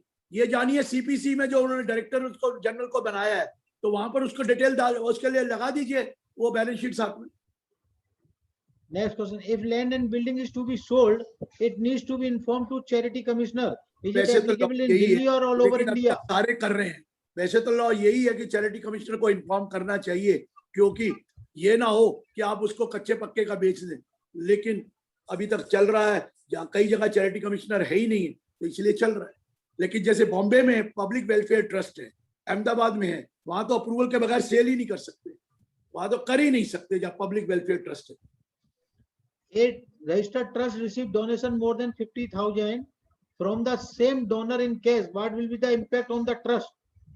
दोबारा बोलिए। A registered trust received donation more than 50,000 from the same donor in case. What will be the impact on the same trust? donor क्या आप रजिस्टर्ड है तो फिर क्या फर्क पड़ता है? अगर अनरजिस्टर्ड है तो एक डोनर क्या है, एग्रीगेट डोनेशन है 50,000 से ज्यादा। अरे आप अनरजिस्टर्ड है तो अनएग्रीगेट है, ज्यादा 1% और मोर देन 1%, वो तो सारों के लिए इकट्ठी है, वो तो आप भूल ही जाओ, वो तो 50,000 से ऊपर एग्रीगेट है। अगर आपकी वैसे रजिस्टर्ड है तो आपको उसकी एग्रीगेट अमाउंट का डिटेल देनी है। A society runs various school. Separate balance sheet is prepared for society and separate for each school, but they are not consolidated.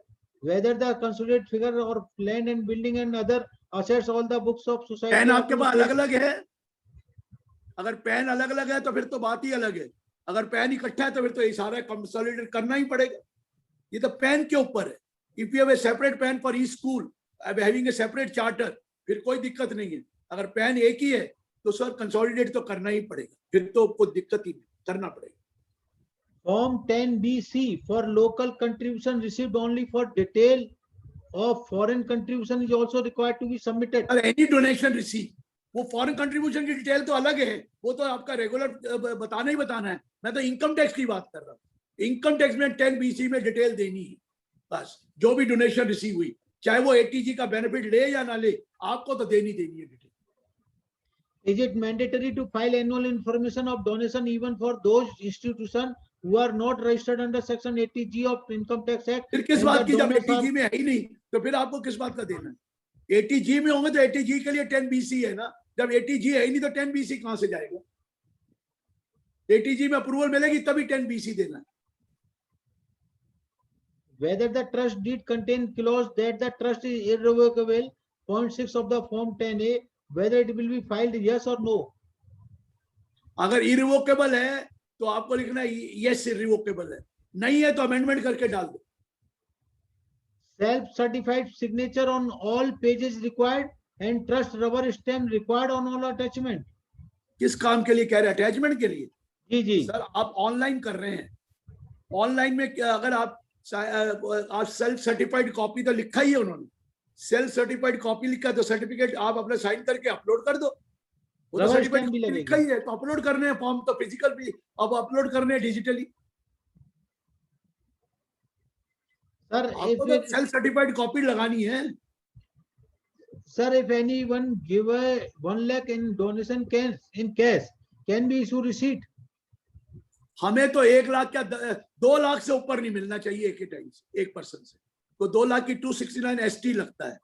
मुझे अगर कैश दे देंगे राजेश जी, वेलकम, मैं रसीद दे दूंगा, लेकिन आपको डिडक्शन नहीं मिलेगी ATG में। आपको ATG की डिडक्शन नहीं मिलेगी क्योंकि 2000 से ऊपर अगर है तो वो कैश में अलाउड नहीं, लेकिन लेने वाले को कोई प्रॉब्लम नहीं है। 2 लाख 269 ST में लिखा है you can receive maximum of 2 lakh, अगर मोर देन 2 लाख है तो अकाउंट पे ही चेक होगा। सतीश जी कुछ कहना चाहती?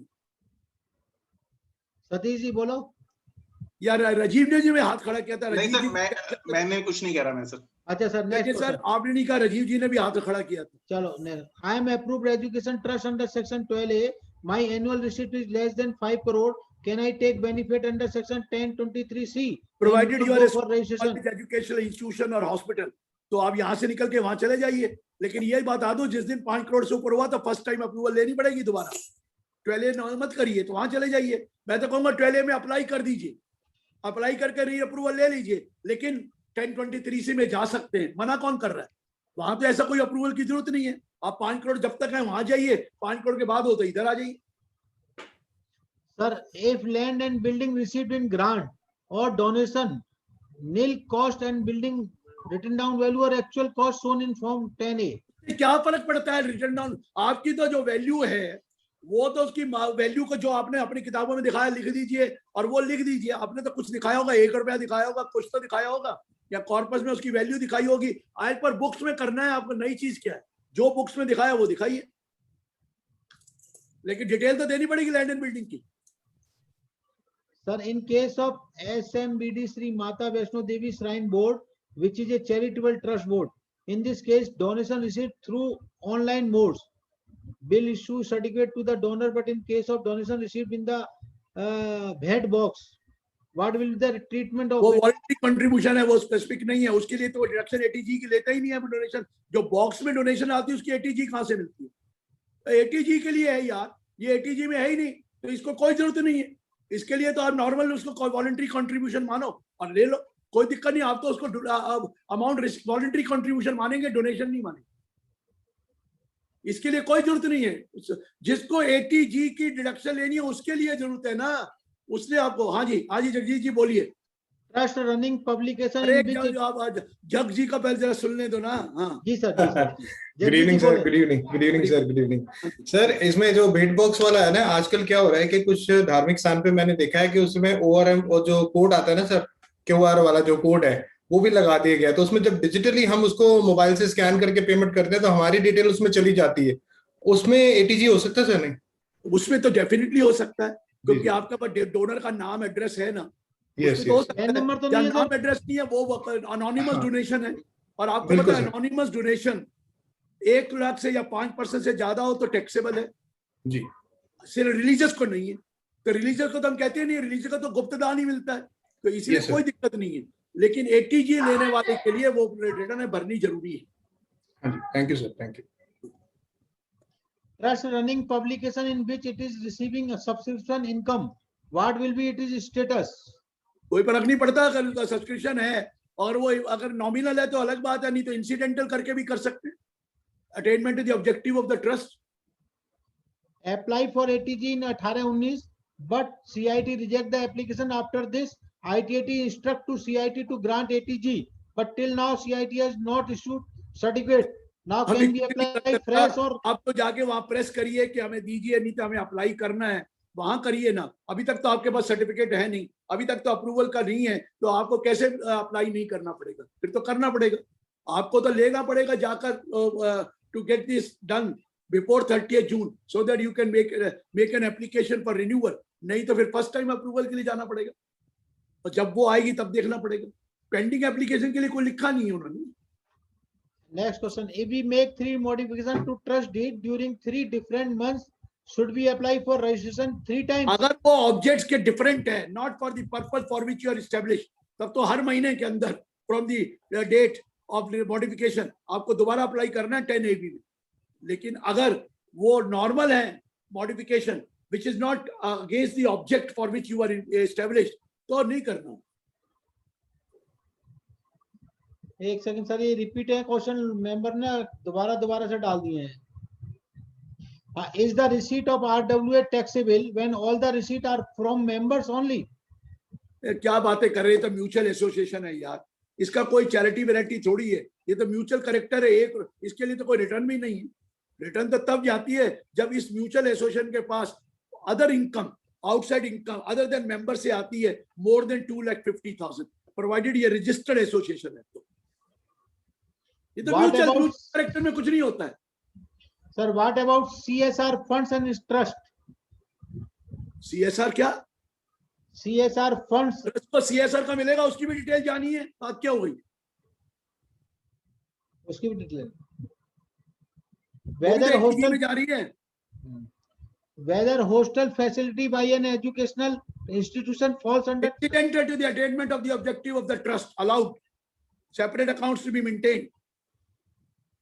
Sir, under section 148 amount will matter in trust case if registered now. हाँ जी, अंडर सेक्शन 140 नहीं सर, क्या sir 148 amount will matter in trust case if register now. अगर आप रजिस्टर अब करेंगे और पिछले सालों में आपके पास डोनेशन आई है मोर देन 50,000 रुपीज की, तो वो पुराने केस खोल सकते हैं और वो खुलेंगे, ये मैंने आपको बता दिया। ये चांस कम है कि वो पुराने केस नहीं खोलेंगे। Receipt below ₹10 lakh 2 lakh and is expanded totally, पता नहीं फिर क्वेश्चन बोला नहीं। सर मैंने कहा ना, जब पैसा आपको आ जाता है, अब आप रजिस्टर्ड नहीं है तो 56(2)(10 लग जाएगा रिसिपिएंट को। Where any person receive from any other person, आप इंडिविजुअल एचयूएफ नहीं है, कोई भी पर्सन अगर 50,000 से ऊपर का डोनेशन लेता है विदाउट कंसिडरेशन, वो इनकम है उसकी अदर सोर्सेज में, या मूवेबल प्रॉपर्टी लेता है फॉर विदाउट कंसिडरेशन, वो इनकम है, यानी एडुकेट का लेता है वो इनकम है, उसको टैक्स देना ही देना है। मैं उसमें क्या कर सकूंगा? If clause for irrevocable is not in the trust deed, whether it is advisable to amend trust deed? Advisable है, क्योंकि वो मांग रहे हैं कि भाई ये इरिवोकेबल होनी चाहिए, नहीं तो रजिस्ट्रेशन में मिलने में दिक्कत आएगी। ITR 7 asks for 12A registration number even if I want to go for 1023(3). No, गलत कह रहे हैं। ये कोई फॉर्मेट ये पढ़ रहे हैं, कोई सॉफ्टवेयर जो प्राइवेट वाला, वहां पर टिक करना पड़ता है under which section you are filing a return. वो आएगा 1023(c) आएगा या 1112 आएगा, वहां टिक करेंगे अपने आप पता लग जाएगा। फिर क्यों मांगेगा वो? आप में फॉर्म पूरा भरते नहीं है, इसलिए ये चीजें दिमाग में आती। Autonomous body registered under Society Act providing management development program for government officer be called as educational institution or for exemption? ये कोई एजुकेशनल इंस्टीट्यूशन नहीं होती, कोई ट्रेनिंग के लिए हो, ये नॉर्मल कमर्शियल एक्टिविटी है। वो तो कोई रिकॉग्नाइज कोर्स होना चाहिए, रिकॉग्नाइज सब चीज होनी चाहिए, तो वो एजुकेशनल इंस्टीट्यूशन में आता है। The original author of the trust has been lending lot of money to the trust to meet the day-to-day expenses over a period of year. Now he wants to extinguish his claim over the loans he has lent. How can this registered trust deal with this? देखिए, जो उसको loan दिया है, loan को convert करके उसको donation माने, तो फिर वो डोनेशन देगा, और क्या होगा? He doesn't want to take back, the risk should be treated as donation. Whether corpus fund and general fund will be taxable under section 115 TD. 115 TD कह रहे हैं ना? हाँ, यस सर। अगर आपका ट्रस्ट का कैंसिल हो गया और आपको दोबारा आपको वो रजिस्ट्रेशन के लिए आपने अपील भी हार गए, तो obviously market value of all assets minus liability पे आपको टैक्स देना ही देना है। वो तो लॉ है, वो तो टैक्स देना ही पड़ेगा।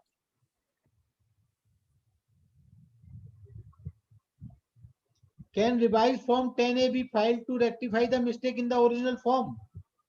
दोबारा बोलिए। Can revised form 10A be filed to rectify the mistake in the original form? लिखा नहीं हुआ, आप लिखा तो कहीं है नहीं है, लेकिन आप 10A को अपलोड करके लिख दीजिए कि साथ में कि भाई the other may be treated as withdrawn, तो हो सकता है, लिखा कहीं नहीं है लॉ में। Whether separate ledger accounts should be kept for a general fund and corpus fund? You have to maintain separate books of account for incidental activities. ये तो लॉ है। Whether accumulated corpus fund and general fund taxable after withdrawing ATG exemption? Yes, वो तो बताइए। अगर आपकी exemption खत्म हो गई तो आपके टैक्स लगना ही लगना है सब कुछ। It is not practical to calculate the details as on date of application. There must be cut-off date, such as 3 months prior to date of application. Please do the needful with CVTT for clarification. अब ऐसा कुछ नहीं है, उन्होंने तो as on the date वो कह रहा है, एक आपने नोट ही तो बनाना है कि ये एसेट है, ये लायबिलिटीज है। कोई ये तो नहीं है कि बिल्कुल कंफर्म्ड है, प्रोविजनली है ना, तो बना दीजिए, क्या दिक्कत है? अप्लाई तो करना है, अप्लाई करिए, जितनी देर करेंगे उसकी डिटेल ले लीजिए, कितने फंड्स आए हैं, क्या हुआ। प्रोविजनल तो हमेशा बनाते हैं हम, तो नई चीज है इसमें। Educational institution getting salary grant, department in some cases has held that 15% statutory deduction is not allowed. The as 100% grant is to be spent. What is your view, sir? Sir मेरा पॉइंट ये है, grant हो या कुछ हो, क्या ये 50% से ज्यादा ग्रांट है? अगर 50% से ज्यादा है तो आपका कोई 11 लगता ही नहीं है, 15% वाला कोई कॉन्सेप्ट ही नहीं है, वहां पे तो सब कुछ माफ है। अगर अदरवाइज ग्रांट अगर आपकी है 50% से कम है टोटल रिसीट से, तो उस केस में तो टोटल रिसीव करके 15% का टोटल का लगता है, तो आप कहेंगे ग्रांट वाली आई है। कई बार ग्रांट होती है refundable, if not used it has to be paid back, तो फिर वो ग्रांट तो टाइड अप ग्रांट है। टाइड अप ग्रांट में 15% नहीं मिलता। सर whether temple can be registered as charitable trust and not religious trust? दोबारा बोलिए। Apply for ATG? क्या बोल रहे हैं? Sir, whether temple can be registered as charitable trust and not religious trust. जब religious activity करते नहीं है, ये तो charitable activity करता है, और charitable activity करके और वो उसके जो object है वो सारे charitable है, religious activity सिर्फ 5% है, which is very difficult to prove कि religious 5% है, वो बड़ा मुश्किल है, तो मानने वाला नहीं है, 80G देते नहीं है। लेकिन आपको पता है माता वैष्णो देवी को भी मिला हुआ है, आपको पता है बालाजी को भी मिला हुआ है, तिरुपति बालाजी को भी मिला हुआ है, अभी राम व्यास ट्रस्ट को भी मिला है, राम जन्मभूमि वाले को। वो आप कहते हैं हम चैरिटेबल, रिलीजियस तो है ही नहीं, हम तो चैरिटेबल, हम तो चैरिटी करते हैं, रिलीजियस एक्टिविटी तो लेते ही नहीं है वो। जी sir. Next question, an unregistered education society is collecting fees from student and don't receive any donation. It is filing ITR 5 every year in normal way. Is it mandatory required to apply for registration 10A? No problem.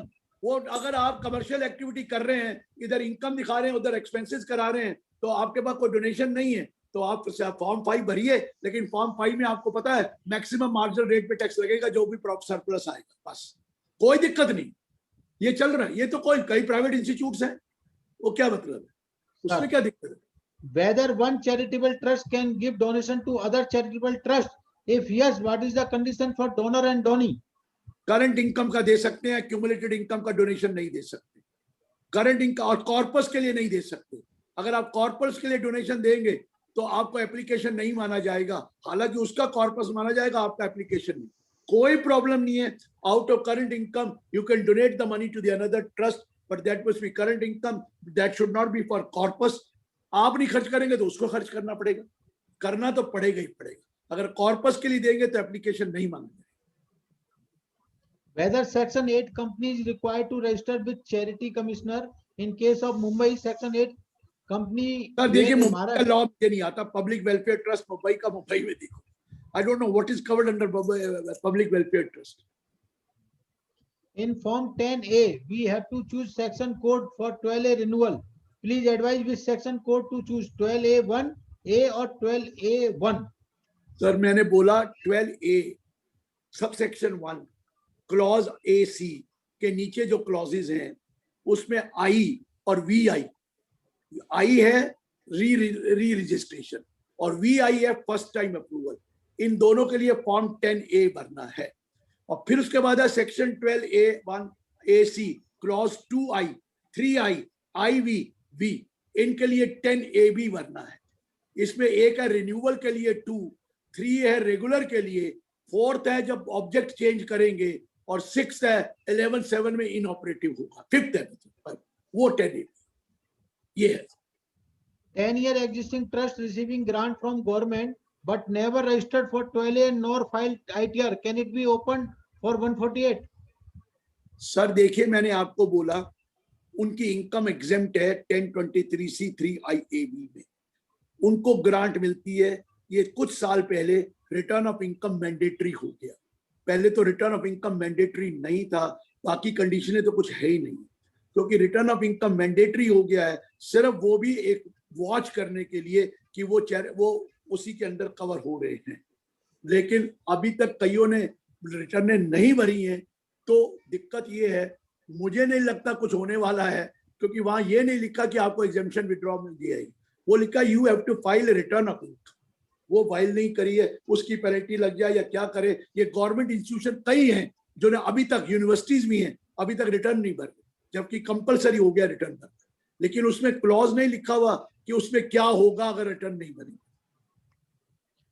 Next question, a council registered under Delhi Act having registration under section 12A, is it required to apply for re-registration? Why not? When it is 12A, you have to apply for re-registration. If you are under 12A, तो आप any other object of charitable activity में covered है, तो आपको apply करना ही करना है। A trust has PAN of a firm and is registered under section 12A, filing return and duly assessed, applied for new PAN for trust. FCRA and bank accounts have PAN of firm. Please advise how to apply under new rules. Sir आपको जो जी चीजें आपके पास हैं वो document लगाइए।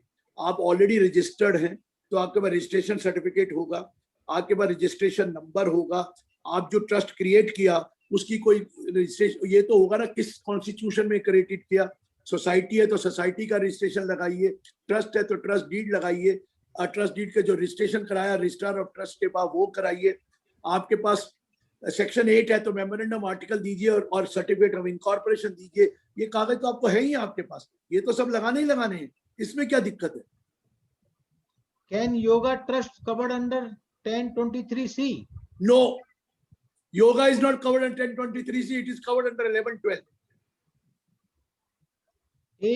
Is any registration needed for institution covered under section 1023BBA, religious institution governed by government?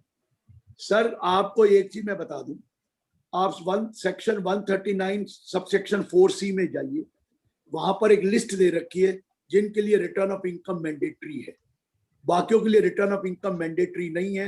हाँ, कई जगह पर वो लिखा है कि अप्रूवल लेना है, रिटर्न मैंडेटरी नहीं। ESI trust, provident fund trust, recognise के लिए कोई, ग्रेचुइटी ट्रस्ट के लिए कोई रिटर्न नहीं है ही नहीं return income. 10 section 139 sub section 4C में जाकर आप डिटेल दे लीजिए कौन कौन से सेक्शन 10 के सेक्शंस हैं जिसमें रिटर्न मैंडेटरी है। Trust is 30 years old and we have not figure of various building and different location in the balance sheet of the trust. How we can segregate value of building? ये chartered accountant मेरे से पूछ रहे हैं, मैं इसमें क्या बताऊंगा यार? जो आपने किया है आप भुगती है, मुझे क्या पता क्या उसकी डिटेल है। सारी डिटेल अगर आएगी मेरे सामने तो मैं बता सकता हूँ, लेकिन ऐसा कुछ नहीं। आप लगा के उसका काम बना दो ना, उसे करवा दो। अब ये तो वो रिटर्न भर रहे हैं फिर मेरे से पूछ रहे हैं, बताइए। सर, इज रनिंग ए वेदा पाठशाला एजुकेशनल एक्टिविटी और रिलीजियस एक्टिविटी? कौन सी पाठशाला? वेद पाठशाला। वो कोई रिकॉग्नाइज्ड कोर्स है तो वो दे देंगे, अगर रिकॉग्नाइज नहीं है तो नहीं देंगे। Sir, if a trust society receives some shares in a listed company as donation, can the receipt from the end of the financial year आपको इसको कन्वर्ट करना है 11/5 में, लेकिन अब एक और प्रॉब्लम डाल दी है कि अगर आपको रखना है तो 11/5 में रखना है और शेयर तो 11/5 में होते नहीं। तो मैंने इनको सवाल कहा कि मुझे अगर डोनेशन शेयर्स की मिली, आपने कह दिया 11/5 में रखो, और दूसरे सेक्शन में लिखा है कि 1 ईयर के अंडर आपको जमा उसको कन्वर्ट करना है, तो इसको तो बताओ। कहते इसको क्लैरिफाई कर दे, वो करेंगे क्लैरिफाई कि विद इन 1 ईयर करना है कि 11/5 में ही रखना पड़ेगा शुरू से। If that name of trust is to be changed and nothing else, will it have to be file fresh application for registration? Sir देखिए, नेम चेंज करने में फ्रेश एप्लीकेशन रजिस्ट्रेशन की क्या है, आपको उसको बताना तो पड़ेगा ही ना कि भैया ये नेम चेंज करके मुझे रजिस्ट्रेशन सर्टिफिकेट चेंज करा, पैन नंबर आपने अपना रजिस्ट्रेशन अप्लाई करी, तो आपने क्या किया है? ऐसा तो कोई लॉ में लिखा नहीं है कि नाम चेंज है तो आपको वो उसके लिए फ्रेश फॉर्म 10A भरेंगे तो लिख दो री अप्रूवल दे दो जी इसके अंदर, और क्या करोगे? री अप्रूवल वाली बात ही होगी और क्या होगा? Under name registered. ये प्रैक्टिकल प्रॉब्लम है, ये मुझे एग्जैक्टली नहीं बताया मैंने। हाँ जी। मंदिर registered under section 12 and 80G, collection in the box, मंदिर donation 4 lakh, rental income 15 lakh, मंदिर paying tax on rental income as well as on 4 lakh after deducting expenses, is it correct? No, अगर रजिस्टर्ड नहीं है तो करेक्ट नहीं है। Registered है सर, रजिस्टर्ड है। 11/5 में जाके एक पैसा भी खर्च नहीं मिलेगा क्योंकि वो 56(2)(10 में आ जाएगा। अगर वो जो अमाउंट, हाँ, जो रेंट वगैरह आया वो 11/5 में लग जाएगा, लेकिन जो डोनेशन आई वो तो पूरी टैक्सेबल हो जाएगी। Where will the money go after payment of tax under section 115 TD? Will it go to settler or trustee? सवाल ही पैदा नहीं होता। पब्लिक एट लार्ज, आपका कुछ नहीं है, आप जो मर्जी कहते हो, मेरा कॉलेज, मेरा स्कूल, मेरा वो आपका नहीं है, वो पब्लिक एट लार्ज का है। आप या तो डोनेट कर दो दूसरे किसी इंस्टीट्यूट को उसी सिमिलर टाइप का, नहीं तो सरकार ले जाएगी। ट्रस्ट हैज गॉट प्रोविजनल, कोई लेना देना नहीं है, वो अलग लॉ है, ये अलग law. Trust has got provisional registration and recognition under section 12AB ATG. Can donor claim ATG for donation given despite provisional registration? Even if later on cancelled, उसको मिल जाएगी। If corpus fund applied and in next year returned back, could you please explain again? मैंने बोला suppose आपके corpus में 50 लाख पड़ा है, आपने इस साल खर्च कर दिया, ये एप्लीकेशन नहीं है। 20 लाख खर्च कर दिया, एप्लीकेशन नहीं है। अगले सालों में नई इनकम आई और वो 20 लाख रुपए जो खर्च किया था आपने वापस कॉर्पस में वापस डाल दिया, तो अगले साल वो एप्लीकेशन माना जाएगा नई इनकम का, नई इनकम का एप्लीकेशन, पुरानी का नहीं। जो नई इनकम आई उसको हम कह देंगे कि हमने कॉर्पस को वापस कर दिया, इसलिए ये application. The next question. RSS राष्ट्रीय स्वयं Sevak Sangh has instructed to every district to obtain PAN. In this case, whether every district may apply in Form 10A separately. मुझे नहीं पता आरएसएस को 10A मिलता है कि नहीं, चैरिटेबल मानी गई है तो जरूर करना पड़ेगा। मैं एक्टिविटीज में इन्वॉल्व नहीं हूँ। अगर सेपरेट पैन नंबर है और पहली बार अप्लाई करेंगे तो प्रोविजनली मिलेगा। अगर तो अलग अलग पहले एक ही बारी में करा तो वो रिन्यूअल है। अब आप नया पैन लेकर नई एप्लीकेशन डालेंगे तो आपको तो वही मिलेगा प्रोविजनल रजिस्ट्रेशन। फिर उसके लिए क्योंकि चैरिटेबल एक्टिविटी चल रही है तो आप अप्लाई कर देना रेगुलर के लिए दोबारा।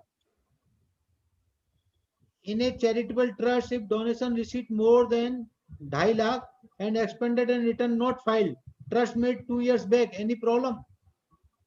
2 लाख से कम है तो फिर कोई बात नहीं है, 2.5 लाख से कम है तो 2.5 लाख तक तो माफी होता है ना। जी sir. Oral trust and trust having sole trustee, there is no trust deed and no registration with charity commissioner. All such trusts are already registered under section 12A and filing IT return. What documents to be submitted? उन्होंने कहा जो evidence है आपके पास, documentary evidence, if there is no instrument, कोई तो documentary evidence है वो दीजिए। ये कैसे क्रिएट किया हुआ है? ये मेरे को तो पहली बार पता लगा कि ओरल ट्रस्ट को 12A दिया हुआ है। मेरे तो नॉलेज में नहीं है ऐसा कि 12A ओरल ट्रस्ट को दे दिया हो। कोई ना कोई डॉक्यूमेंट लगाया होगा, वही डीड है। लॉ है कि अगर ओरल ट्रस्ट को कोई बना हुआ है तो 3 महीने के अंदर इंस्ट्रूमेंट दे दो कोई डॉक्यूमेंट्री, तो वो मान ले जाते हैं उसको रजिस्टर्ड ट्रस्ट। तो इसलिए वो दिया होगा उन्होंने। Trust have branch in other state. Are there any compliance to shown in the income tax and register? दोबारा बोलिए grant. Trust have branch in other state. Are there any compliance to show in the income tax and registrar? मुझे income tax का पता है। Income tax में तो एक ही law है ना पूरा इंडिया का एज ए होल, तो वो जो भी आएगा वो डिटेल देनी है। बाकी तो अलग अलग स्टेट की जो रूल होगा वो स्टेट फॉलो करेगा। If the trust is registered for more than 3 years but for some reason does not have accounts for 3 years, then what is to be done? तो आपको पहले सालों में एग्जेम्पशन कैसे ली थी आपने? अरे आपने रिटर्न तो भरी होगी, आप रजिस्टर्ड हैं तो एग्जेम्पशन नहीं मिली, कुछ तो कर ही होगा। आपने अकाउंट तो बनाए होंगे, रजिस्ट्रेशन क्या आपने अप्लाई तो किया होगा ना। क्या है कोई तो रिकॉर्ड बनाया होगा। रिटर्न कैसे भरी अगर रजिस्टर्ड है तो? या तो भूल जाए नया रजिस्ट्रेशन अप्लाई करें, नहीं तो पुराने रिप्रूवल के लिए तो आपने रजिस्ट्रेशन तो अप्लाई की होगी, तो अकाउंट्स भी देने पड़ेंगे। Educational trust under section 12A, capital gain under section 45 to 54 needs to calculate for sale of building. दोबारा बोलिए, मैंने सुना। Educational trust under section 12A, capital gain under section 45 to 54 needs to calculate for sale of building. कोई 45-54 नहीं मिलता charitable trust को। वो जो जितनी भी आया वो उसकी कैपिटल गेन जो आया और जो प्रिंसिपल अमाउंट आया उसको अप्लाई करना है। वो तो वही है, इनकम है। Capital gain is an income covered under 11(1), वो तो अप्लाई करना पड़ेगा। कोई इसके लिए वो नहीं है कि आपको कह दे कि किसको एग्जेम्पशन 54 की दे दो, ऐसा कुछ नहीं है चैरिटेबल। वो इंडिविजुअल एचयूएफ को मिलती है, चैरिटेबल को नहीं मिलती है। If trust is registered under 12A earlier but ATG has not been applied for earlier, Form 10 is filed separately for both. What is the time limit for filing permanent approval? Re registration मिल जाएगा। पहली बार apply कर रहे तो वह provisional मिल जाएगा आपको। ATG का 10A सेपरेटली अप्लाई करिए और एटीजी वो सेपरेटली अप्लाई करना है, आपको पता ही है।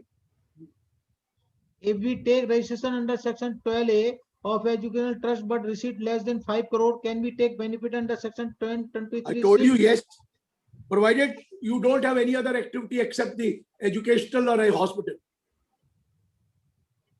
Sir, now over to Satish Goel ji. पूछो सर, क्वेश्चन पूछो।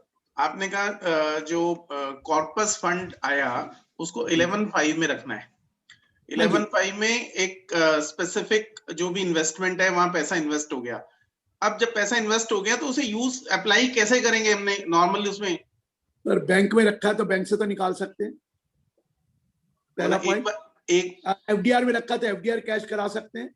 यूनिट में रखा तो यूनिट को कैश कराकर आपने अप्लाई कर दिया, पैसा तो चाहिए, उसको वैसे ही करेंगे। मतलब एक बार आपने 11.5 में रख दिया, वो आपकी कंडीशन पूरी हो गई, उसके बाद विड्रॉ करके फिर आपने नॉर्मल खर्चा कर लिया। Okay, correct correct correct. Thank you, sir. More than 181 question answered. I think now there is no question left. और गुरुजी से फिर अगेन हमारी रिक्वेस्ट है कि सर जो हमारी भारत रिक्वेस्ट है आप पद्म श्री के लिए मान जाएं सर आपके, और आप अप्लाई कर दें। आप ऐसा कीजिए, अभी हमारा आप लोगों से प्यार ही हमें पद्म श्री दिलवाता है, कोई दिक्कत नहीं है, आप परेशान मत हो। राजेश जी थोड़ा थोड़ा मुझे और भी कोई अच्छा काम करने दो, ये ना हो कि गए थे ईद मनाने रोजे गले पड़ जाए।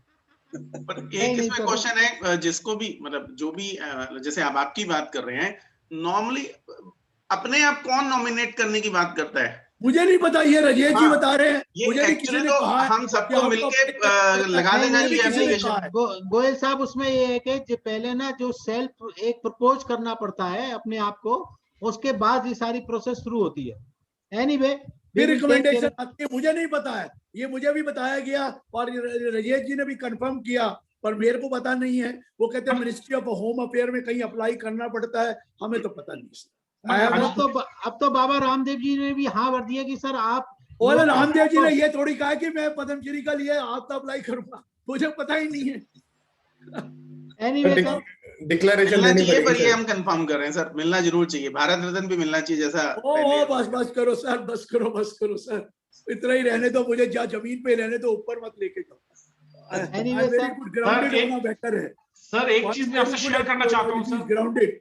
चलिए चौधरी साहब कुछ कह रहे हैं सर। चौधरी साहब सर उस दिन आपके लेसन से लेक्चर्स जो हमने सुना था, उस चक्कर में सर हम कोर्ट में बच गए। I explained to the judge what is the difference between a normal HUF in the Hindu law and the concept of HUF under the Income Tax Act.